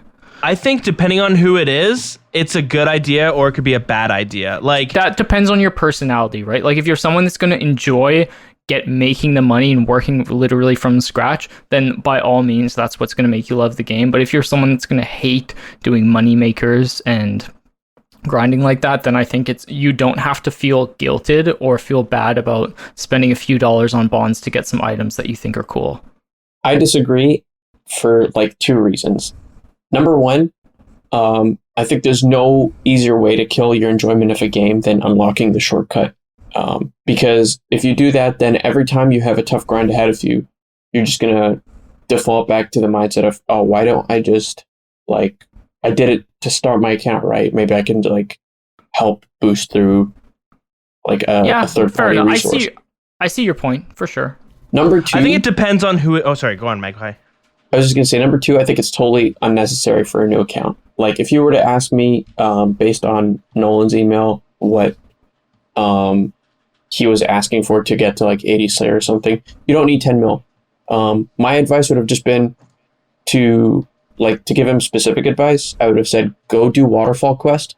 If you want money, you can do Clue Scrolls as an aside while you're skilling, but do Waterfall Quest and do as many quests as physically possible, because the best time to do quests is when you're really low level, because that 10,000 experience will take you much further when you're level 1 versus when you're level 60. It's the difference between leveling up and skipping past the first 20 levels versus getting a sight boost to your next level.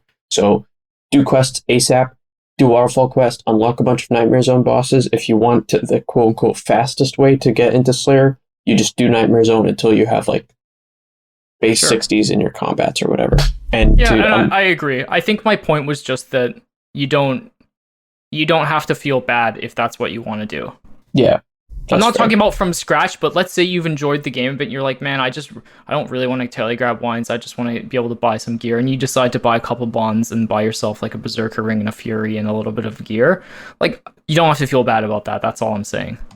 I would say, for me personally, I totally agree with both. When I would come back to old school RuneScape, I'd play on some random account. I'd come back to RuneScape 3, and it was the 2010 era. I want to get back in the game, but the game's changed so much, and I don't really know what I'd do. And I remember a few times I'd come on, I'm like, what do I want to do? I kind of want to buy some cool gear, but I don't have any money, so I'd buy online. I'd allegedly and illegally bought some gold, and then I would use that gold, buy a bunch of Infinity, because I'm like, this looks awesome, and then I'd be like, now what? That was a quick little rush of fun buying that stuff and equipping it, but now what do I do? Yeah, I agree with Magpies. Is like that is the way you kill your account, because it's no different in the early game to the late game. If you're ever grinding for money, like let's say you have max gear and you want to now Harmonized do orb. a harmonized orb. I mean, yeah, that's a perfect one. So Magpies, you're pretty rich now. Your next upgrade is 1.4 bill, 1.2 bill. Yes, sir. So let's say you 1.1. really, really, really wanted an item. All you did was make money, you're just going to burn out. And there's no difference.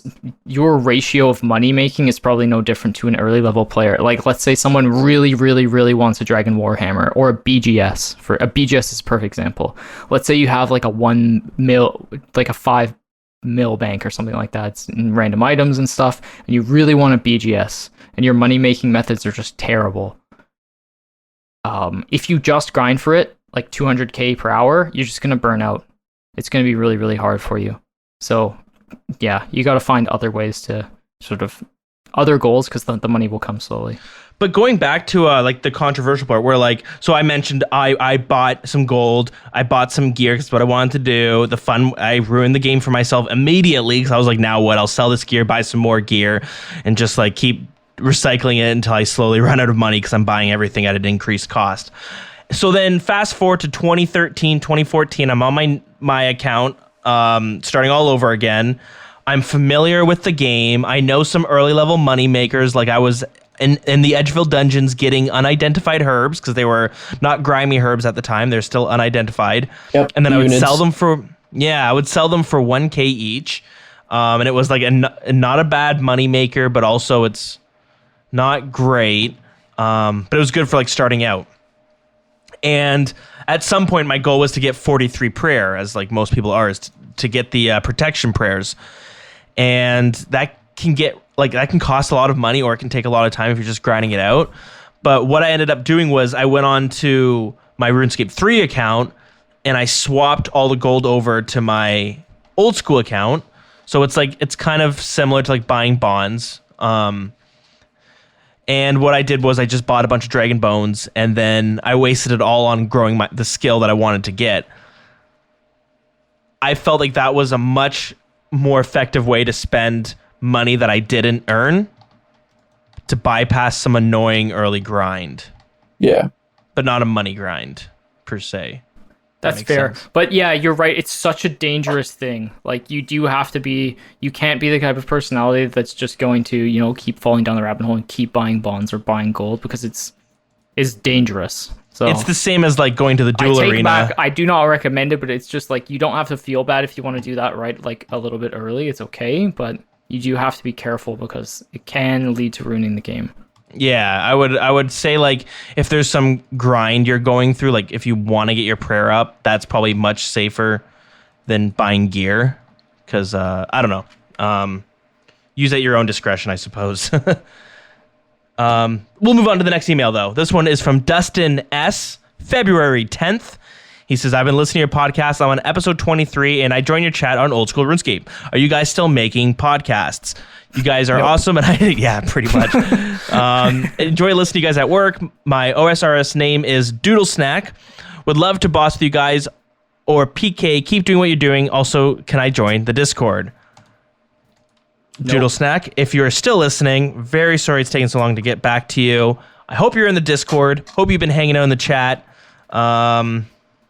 Yeah, it's hopefully you were able to get some bossing and PKing done. But I mean, if anyone's listening, sorry. Yeah, I don't know if his name is the same. I could probably check like when we wrap up. But if not, did you by any chance respond to him at the time or? No. So no. Okay, that's all good. I looked up Doodle Snack if you guys are interested. Well, I'm just kidding. What's that? Don't have to share. Don't have to share his account. He's got 99 range. That's pretty cool. Oh, very cool. Good for you, Doodle Snack. We'll do catch up, see how things are going. So thanks so much for emailing in, and I'll just put this out there. If anyone who isn't in the clan chat and you're listening and you're not currently in a clan chat, join Wild CC. There's a lot of people hanging out in there, like a lot of really great people, and I'm not even like a part of doing a lot of the events that are going on, but people are throwing events all the time. Shout out to the bingo event you guys got coming up. Oh yeah. By the time you hear this, it will have kicked off, so best of luck to whoever's participating. Yep, true. Thank you. Off to the races. But yeah, it's like so many great people, there to learn how to PK or to boss. You know, Magpie, you're one of the Sherpas for raiding, right?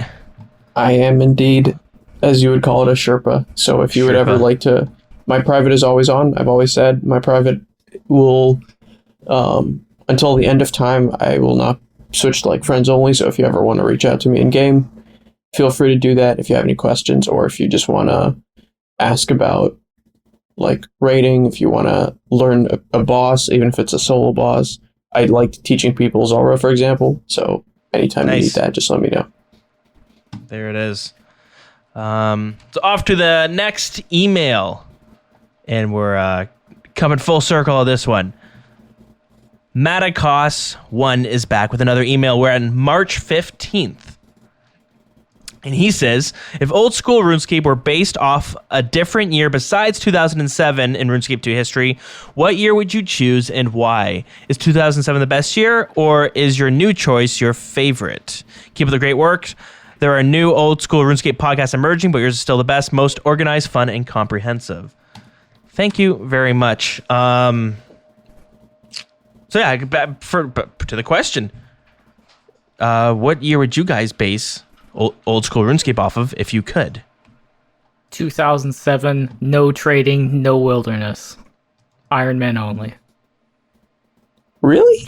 I'm just kidding. I like where it is. I was going to say 2020. I was going to ask it because you mean right before wilderness was taken out. I think is the best time. Yeah. Does he mean like what year like RuneScape is set in, or does he mean like what year of content and updates? Like when would be? 2013 came out, they re-rolled it back to 2007. But if you could re-roll it maybe back to 2010, I think when they had the what is it, the high quality graphics? I forget what it was called. But EOC, RuneScape HD or whatever. Yeah, RuneScape HD. I really liked RuneScape HD that era. If only the wilderness was there. I actually have a lot of like fond memories of some of the content that was in that part of the game that isn't in old school RuneScape. Like there was an entire like ogre spa that I remember. You just like had different baths that you did. Do you guys remember this? One of them gave you like a stamina potion before stamina potions were a thing, and one of them like recharged your prayer fully. It was like a POH, but you just go and take a bath and like some ogre bath salts or whatever. It was pretty cool. Gutenov or something. No, I think that's in old school. But yeah, I like 2010. Here's the sad thing is most likely whatever you want to answer this question as is technically what we got, because a lot of the content that we got from 2010 is already in the game. Like spoiler alert, we're getting Soul Wars. We have Dragon Claws in the game. We have Dragon Plate Bodies. We have Dragon Crossbows now. So it's like they found ways to introduce those items into the game even now. But in the old sort of style. Yeah. It's good. Can't complain. I think 2007 was the best year. That's when I quit. And I thought it was like nostalgia and bias, but yeah, I agree. yeah, definitely. It was like so fitting to roll back to that year, the year that I quit. So I was like, this is perfect. But I also know, I know some people love like the people would consider like the 2008, 2009, 2010 era, like the golden era of RuneScape. I wasn't playing then, so I'm not super familiar with what was going on. But like, yeah, the RuneScape HD. Could you argue that now is the golden age of RuneScape? yes, 100%. I agree. We're hitting like new peaks, right, for players simultaneously playing. Yeah. And this is the kind of game that caters to people with families and responsibilities. Well, yes and no. Like you can get sucked into it, but it's also okay to just like chill for a few hours a night as well. It's like it's overwhelming when you first start, but then as you're like you just kind of tick away. You can ignore so much of the game. Like if it doesn't appeal to you, there's like literally no problem if you don't ever touch it. I think that's what's so great about RuneScape. It's such a sandbox game that you can just literally just do whatever you think is fun. If you have kids, you can jump on for 20 minutes, do maybe some farming, whatever the hell you want to do. Do kill a few things, then jump back off. It's on mobile now, so you're sitting in a parking lot waiting for your girlfriend to go shopping. She's taking forever, even though she said she was going to be 5 minutes, but she's now been in there for like 25 minutes, and then she says she's going to buy one thing, and she comes out with bags Sounds full like of you're stuff. speaking from experience here, Mr. Dills. It's I remember my grandpa used to do the same thing. He would always sit in the car and listen to sports radio when his when my grandma would go shopping. And When your grandma would go shopping for Yellow Pages and new stonks ideas. yeah, Yellow Pages isn't doing too bad. It's up a bit. Oh yeah. Ford on the other hand.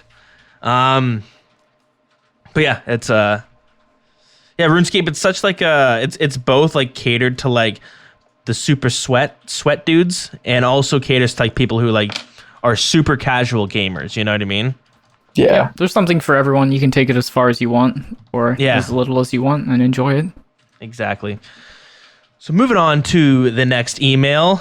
Another familiar face, Nolan, is back. And he says, hey guys, new old school RuneScape player. Love to have your guys post a new podcast. I feel so bad. He emailed again, probably because I never responded. I'm so bad at this. But he said, I really want to hear about the things I need to know starting over. Currently, I'm level 700, but I have never been this high, and I never have bossed or anything like that. So let me know what you think, but a podcast would be great. So, you know what? I do think that the first answer we get probably did touch on a lot of the stuff answered, but again, as we just mentioned, like there's so much to this game, like it's easy to kind of miss things, but they have since then added bosses for lower level people to check out. Like they have Obor, Byrofita. Yep. Yeah. Yep. So those are like really the cool bosses.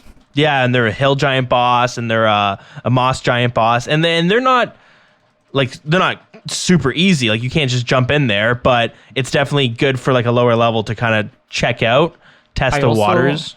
I think it's like for if you want a social boss and you want to have fun with some friends, I think one of the best entry level bosses is Bandos.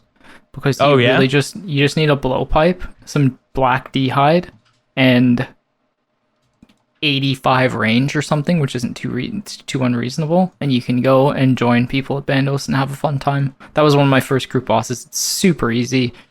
It's a very chill boss. You do need you want a group to be with. To help you out there. Very obviously, yes. I know I've gone with people with just like base 70s. So I know at 700 total level, you're not quite there yet, but base 70s, you can start doing Bandos, which is like, it's both like an easy boss to get into, but also I would still consider it like, it's a real boss, you know? It drops 30 mil items. It's really cool. I think it's a lot of fun. It's a great rush, and it's a great way to experience those like dopamine highs that we were telling you about in PVM. Because if you get a Bandos Tassets or a chestplate drop or a hilt, it's going to be like, oh my god, you know, you've never seen anything. That's probably worth more than your entire bank. Yeah, and your whole group gets happy with that, right? Quick reminder of Bandos that blowpipe with iron darts is better than max with a rapier.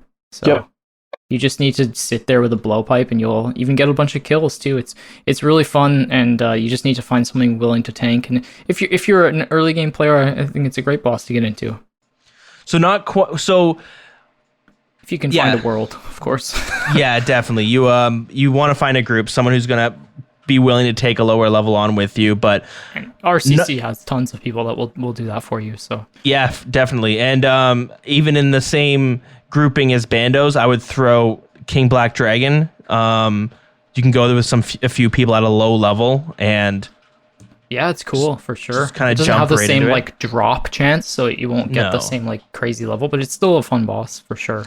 Yeah, but it's hard. Like as a lower level, like you kind of just honestly tackling away on Slayer, doing things that are fun, and then you'll get to a point where you're like, I'm ready to do a boss. You know, like you kind of, I guess you get kind of ready. You're like, I'm kind of overkilling.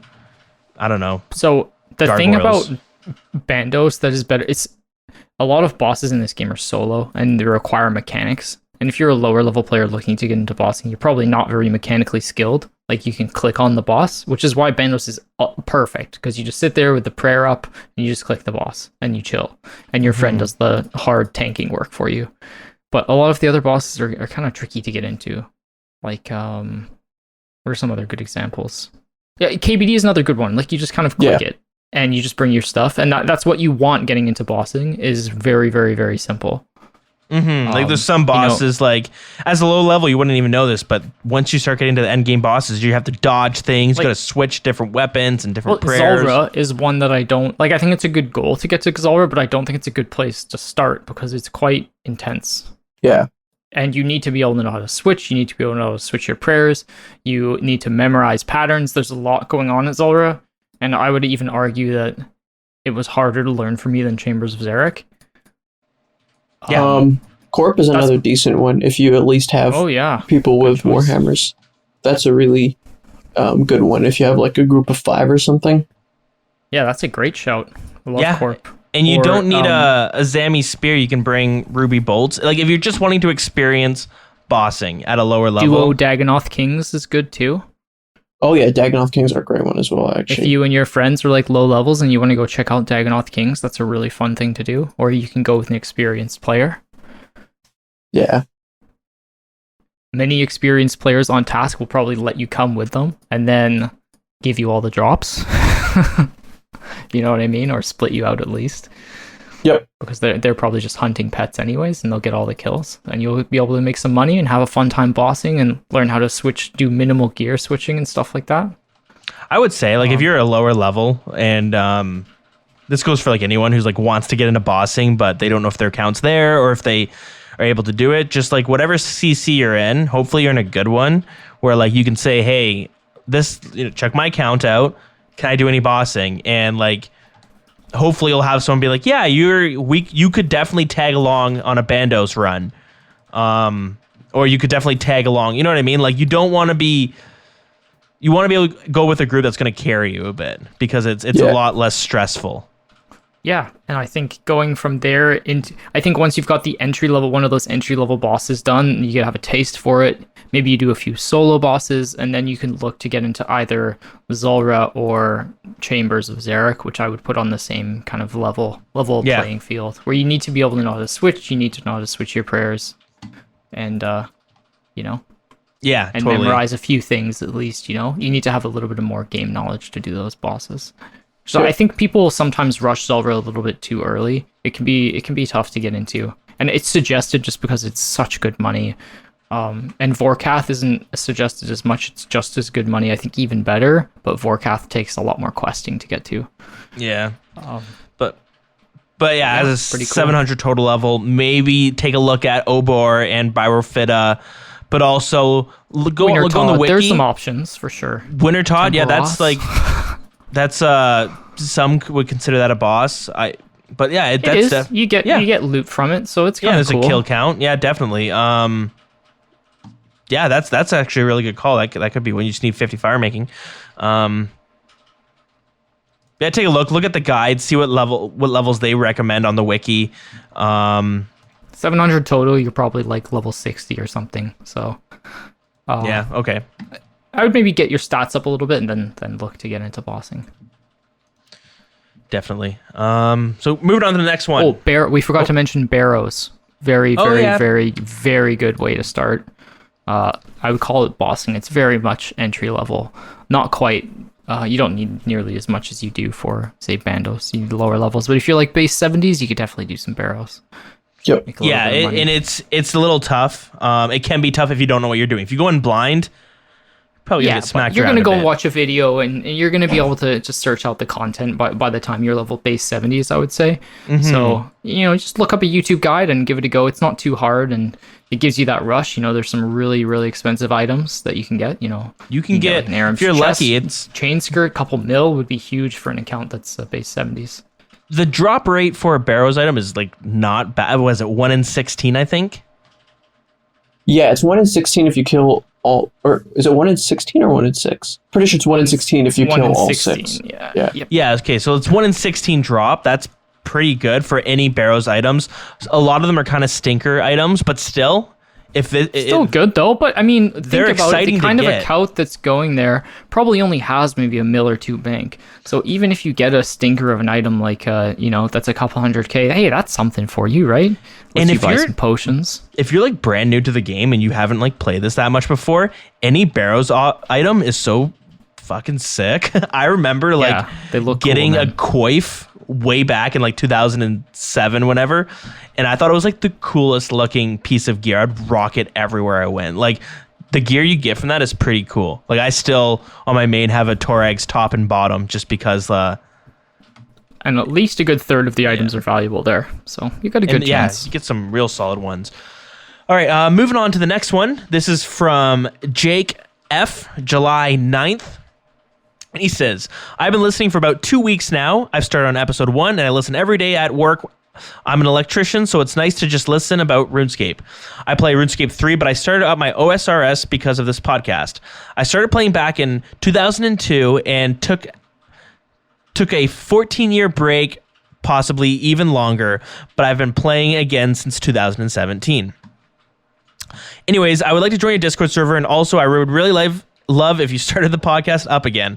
I understand you guys have a lot going on right now, and I know how much effort and time you put into making the podcast, YouTube, whatever else you guys are doing. Big fan. I would also like you to add me on RuneScape if you're still playing. Scape on. Sincerely, fellow Scaper. Well, definitely I don't have your username, but you can always, my name is Dills. You can easily find me up. My private's always on, and you might have actually already sent me a message in game before.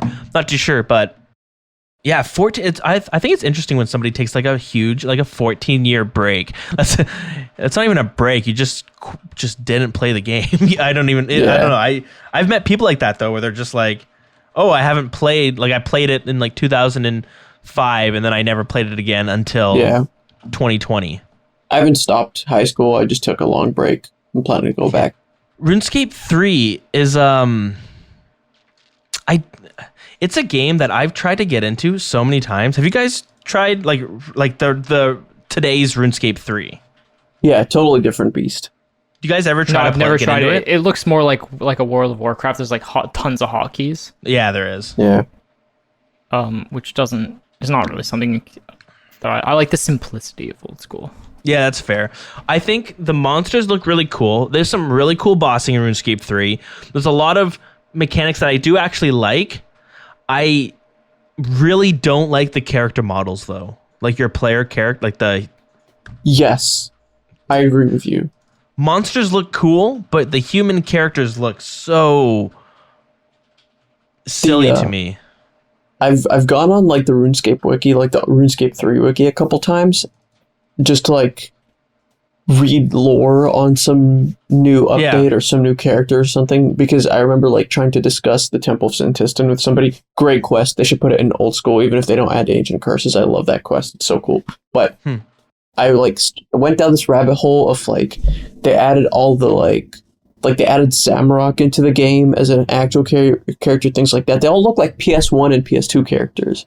Yeah. It's still not good graphics, in my opinion, by 2026. Like, I would argue old school has better graphics than RS3.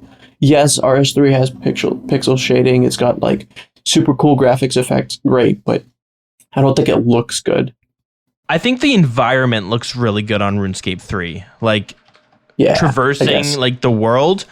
It's the characters. The monsters, I think, look cool, but like, the characters and, like, humanoid monsters all look kind of weird. But the questing in RuneScape 3 is like, I wish old school RuneScape questing was like that, like how they're like very cinematic, and there's even like some voice acting, and the voice acting's good, and they're just really well done. Yeah. Anyways, I try to get into RuneScape 3, but I always end up falling off at some point. It's pretty bad. Sorry, not sorry. It's the way she goes sometimes. Okay, we're on to the next email from Herschel. I did it myself. July 10th. And he says, I'm not sure who reads these emails. Unfortunately, at this time, nobody was, but we're back. But I just listened to the most recent Wilderness podcast. I had honestly stopped checking the feed for new shows after you guys kind of disappeared. You pointed out that there's pretty much no old school RuneScape podcasts out there. That's how I found you guys, and it took a couple of episodes to get into your show, but I came to enjoy it. It was a good way to get into old school RuneScape info and other points of view while stuck at work. I've recently started playing again myself, and I still don't have an old school RuneScape podcast to listen to. Now, for the purpose of this email, before finding your podcast, me and a real-life friend had talked about starting our own RuneScape podcast, but we never did because we assumed your podcast held most of the RuneScape players that listen to the podcasts. But with your new busy schedule and lack of playing, I started thinking maybe you guys would be up for the idea of other hosts for your show, mixing it up so there's always a group of 4 or 5 people to record on Sunday, or whatever 2 or 3 people are free can get together and make a show. This would give you the ability to have the more consistent release schedule while not requiring both of you to be free every Sunday. Just an idea. I hope the podcast I enjoy the podcast too much to just sit by and watch it die. I've always been into radio type shows. I took multiple radio classes in high school, and this would be a lot of fun. As a side note, I play an Iron Man with 2,000 plus total level, so I have quite a bit of RuneScape experience. Sorry for the long email. Thanks for your time and your podcast. So thank you for bearing with me with the show, if you still did. Sometimes I peruse the podcasting field to see if there's what old school RuneScape podcasts are out there, because I do listen to a lot of podcasts myself. And sometimes I look for like a RuneScape podcast to listen to. So I'll do a quick little shout out. I don't know if you guys have heard of it, but there's a podcast called the Tryhards Podcast. Have you guys heard of it? No. It's an old school RuneScape podcast. But they're pretty new, but it's pretty good. I was actually really enjoying it. I've listened to a few episodes now, and it was pretty good. I hope they're still going. I should double check. Yeah, I mean, but that's like the story of why I like started the podcast myself. Was that it's just like I couldn't even find really shows to listen to. There's a few of them on YouTube, but those were on YouTube. They weren't really on the podcast networks or the podcast platforms. So it's kind of cool that we started this up, but I mean, if anyone's listening, they've always thought about. I know there's a few people that they did their own podcast, or they went on to someone else's show and were like guest or co-hosting on that one, but.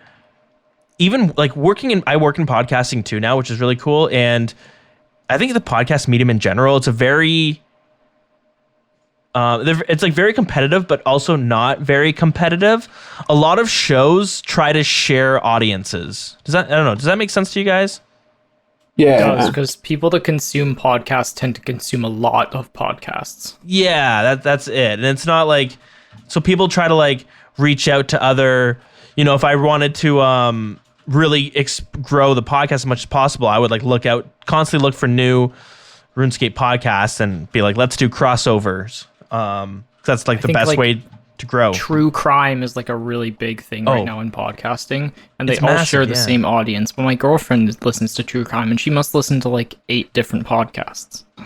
Yeah, my girlfriend's the same thing. She listens to so many, and like I don't really listen to them, but I'll hear like, so here's Crime Show number 1, and this week we have a guest. He's the host of Crime Show number 2. So they constantly will have each other on, and it's like, yep, it's people pretty listen neat. to them driving, right, or like at work. So you got like at least tons of hours to fill. So why not? If there's multiple, if you're really interested in one specific subject, it's cool when you find multiple podcasts. Yeah, and it makes it definitely. It makes like its own little ecosystem, and like.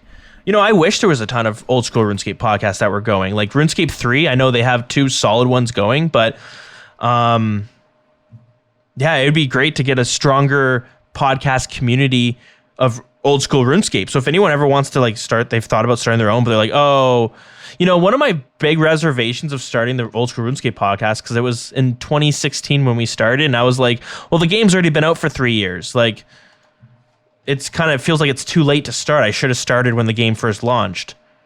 But yeah, I guess now look at it. Here we are today, and the I would say like the game is doing better than it ever has. Best time to start is right now. Goes for anything. Yeah. So I would say anyone who's interested. Maybe. Except I was gonna say except drugs, but yeah. Yeah. Well, you can go through that whole smoking. Yeah. Yeah. True. Most things it's better to start sooner than later, but yeah, if anyone ever has like wanting to start even like a YouTube channel or like a podcast, like just do it, I would say, and like find your voice, or obviously you can sit down and plan it to make it more structured, but like you don't have to. On to the next question, and we're back with my boy Matakos1 from Austria. Fun fact, cool. So he says, welcome back. I'm so excited to see your logo in the podcast feed again. After a couple months of your hiatus, I decided to listen to all your old episodes from before I started listening to the show. Approximately episode 107. I was sad when I caught up and had no more episodes to listen to until now. For my question, I would love to hear you guys answer the following. If you lived in the RuneScape universe, what NPC's house would you like to live in? Ooh, that is a really nice question. I like that one. That is a really nice creative question. I am a big sucker for these kinds of questions, so if anybody has ones like that, go for it. If you had to work in a bank, which bank would you work at? Not Draenor Village, probably, but GE, baby. True. Yeah, the GE, that's the if big I had to one. live in a house, I'm trying to think. Could you imagine being on the Sears rooftops? Just There's did you ever there's see that some bad meme? ones. There's some bad ones for sure. Have you seen the meme one where it's like it shows like a streamer like sitting in their house and an earthquake happens, and then it like it pans out and it shows the Draenor Village rooftop course with like 100 people Yeah. running on it. yeah, I have seen that. That's pretty It's good. funny. Okay, where would I live?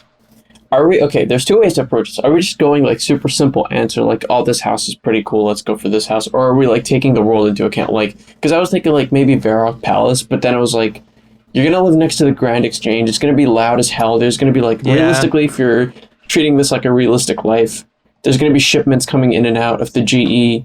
You've got like people bartering all over the place. You walk into the main lobby and there's a prisoner just yeah, sitting there. you're right. Actually, that's not Chaos exactly. Druid. Okay, so here's what I would do. I would live in one of the houses in West Arty and set up a What? set up a cat rescue foundation for sure, Oh. where I would Alright. trade people 250 death runes for each cat they bring me. Okay, I see where you're going with that. I would say Kourend Castle. Here's why. Kourend Castle is probably the most bougie place in the game, right? Leaving aside the fact that you have, like, basically a set of guards and gates that is the only thing between you and, like, a bunch of crazy lizardman people, but aside from that minor hiccup, you've got, like, a farmer's market right outside in the courtyard, right? You've got a statue that leads to some... Actually, yeah, that is another issue. You've got, like, a much dangerous There's shit. a lot of danger around you there. But if you Talking like about the take a Castle short of walk down, Kourend? you get like because if you take like a short walk to the south, you get to like a city. So you've got like fresh produce every day or whatever. Like you've just got A1 bakers making you cakes and stuff. Players are like plowing the fields for you. You've got like to the north, you have all the industry you could ever want. So if you ever had like armor issues, you know what I mean? Like I'm taking this really realistically here, but I'm just assuming Let's like can I open the question a bit? sure. What instead of what house would you live in, what town or city would you live in? If you can move anywhere. And let's take into account everything, right? Like Okay, so let's say I just wanted a nice peaceful life and you wanted to be safe. There's a lot of towns with a whole lot of danger surrounding them. I don't know. It's a think- good question. That's a good question. I think Falador Hamster is- is a good idea. Yeah, Where- Falador's a great one. Falador. it's not bad. It's got its Falador's own safe because it has the walls. it has guards and it has its own army, right? The White Knights. But it has been known for Falador like, Massacre. I was gonna mass say. murder. That's it, right? I was gonna say. Yeah, Yanel is pretty cool, but there's also like low-key murdery stuff going on with the hand in the sand quest. Oh, interesting. Yeah, I don't that's want anything to do with Tyrannwyn or at all. Nothing to do with. Maybe Prifddinas would be pretty sweet. I was gonna say just Hemminster. You know where like the fishing where's guild this? is? Nothing goes on in Hemminster. It's like like next to Catherby. Catherby's another good Oh, one though. but- Hemmons. How do you know that name? Isn't it called Kandarin? No, Yeah, I'm looking on the Candace- map. Hemminster is like the little piece near the fishing Yeah, contest. Hemminster's just a fishing village where nothing happens. Like nobody has ever died in that village. Let's just mean- put it that way. But the I mean, you're problem- close to the fake plague though at that point. The problem with Spoiler being alert. at Hemminster is like it's like you'd be forced to be a fisherman, right? You'd have to. I always assumed that Hemminster was bigger than just a fishing guild and a ranging guild, but on the other hand, you don't have to be a fisherman. You could just be an archer or whatever. True. That's my choice if you want to go like super safe. Because Falador, Falador Massacre. Lumbridge is pretty safe as well. You cross the bridge and there's a goblin settlement. What are you talking about? I mean, you go, yeah, okay, all right, maybe not so safe. And then you got the giant spiders behind you. Yeah, it's sketchy. Yeah. You're and right. the whole recipe for disaster thing. You want to be stuck in a temporal time loop for the rest of time. Brimhaven is a little. What about Tutorial Island? Just live there with a bunch of robots. True. I mean, yeah, it's not bad. You're taking this question to like the most extreme limit. This guy probably just wanted like, Varrock Palace is a cool building. It's got everything you need. Well, I was like Brimhaven would be kind of cool. Like it'd be like, it seems like a little party village. You got pirates and stuff. You probably like people partying all the time. But then again, you got Brimhaven is like the Ibiza. Or Goa, but then, I guess. And then right underneath you got all the Tazars. Like that's kind of sketch. They're chill. The Tazars. They're I feel like Intrano would be a nice, safe place to live. Intrano's boring as hell, though. What are you going to do there? Yeah, but it's safe. But we weren't talking about being excited. If you want excitement, then you're going to go live at the Ferox Enclave or something like that. Where the hell is that? What are you talking about? The Ferox Enclave in the wilderness? Is that Clan Wars?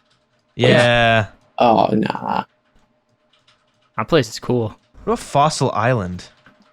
Yeah, Fossil Island's not bad. Live at the house on the hill. It's literally called the house on the hill, I believe. I stick with Hammonster, to be honest. Like, I haven't been swayed by these arguments. I feel like your diet would. I don't know if I could live there because I'm not a huge fan of fish. I like tuna. I like some sushi. All right, yeah, we've definitely overthought this question now. All right, moving on.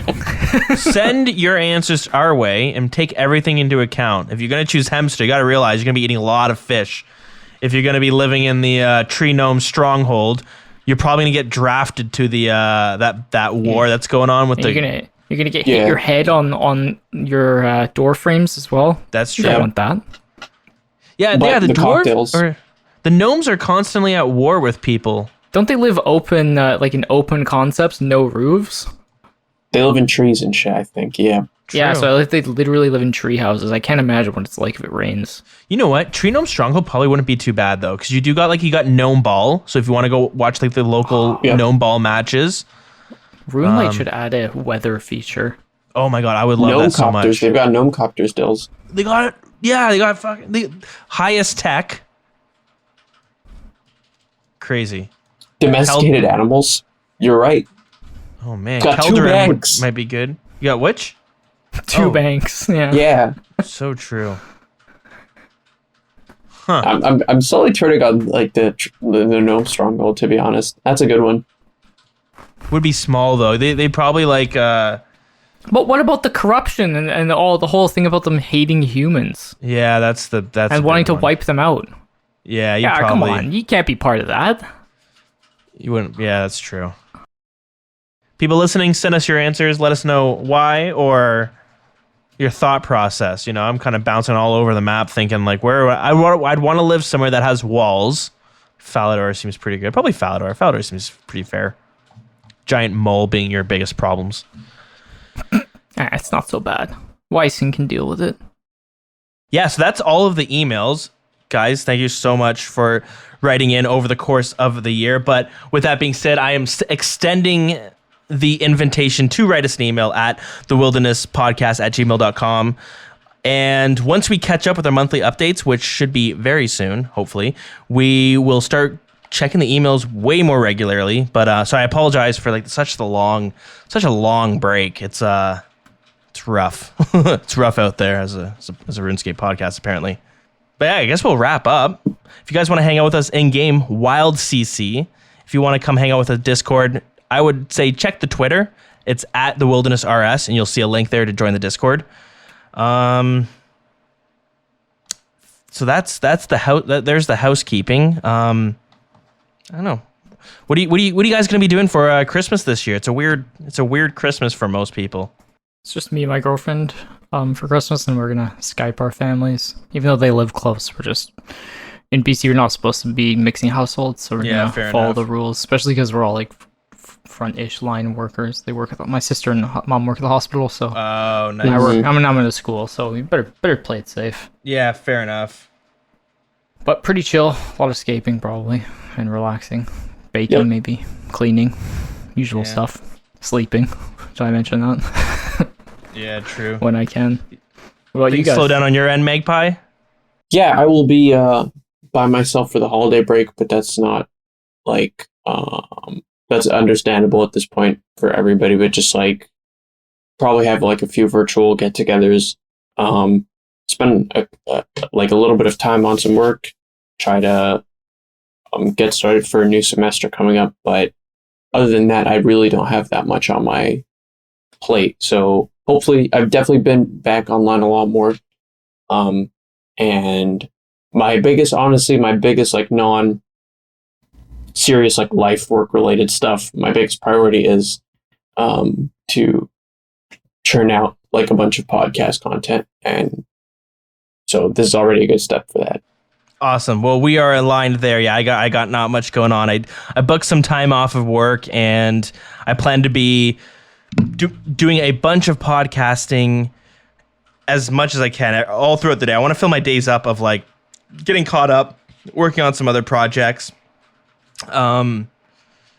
Just focus on podcasts and all that fun stuff, because it's a weird year, but I'm gonna have a lot of free time. I'm just gonna get back into the swing of things, you know. So I've been playing my Iron Man some more, so I'll be doing that while I edit, record podcasts, all that fun stuff. But it should be fun.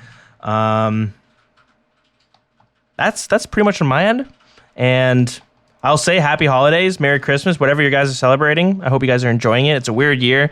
Sucks that if you can't see your family, but like with my family, when I was talking to them, I have one side of my family that's like we're not supposed to be seeing any, like where I live, we're not supposed to be, everything's all locked down.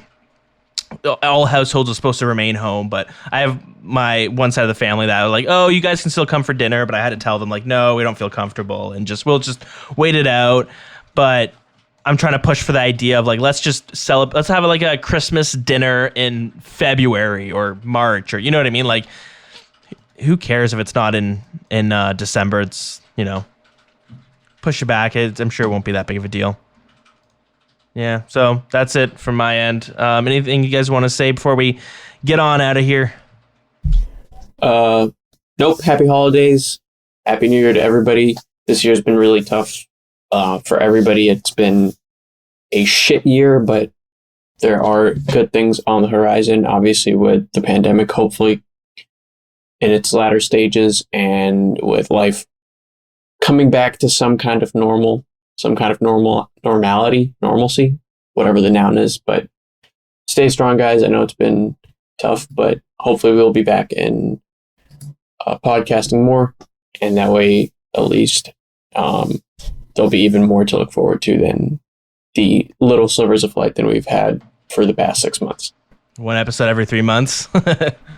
I just meant with not necessarily slivers in terms of the podcast, but slivers in terms of the few uplifting pieces of news that we have done. That's fair. Heartless, yep. Any last any parting words? Oh, you had a song you want to request? Oh yeah, I did. I would like to request Magical Journey.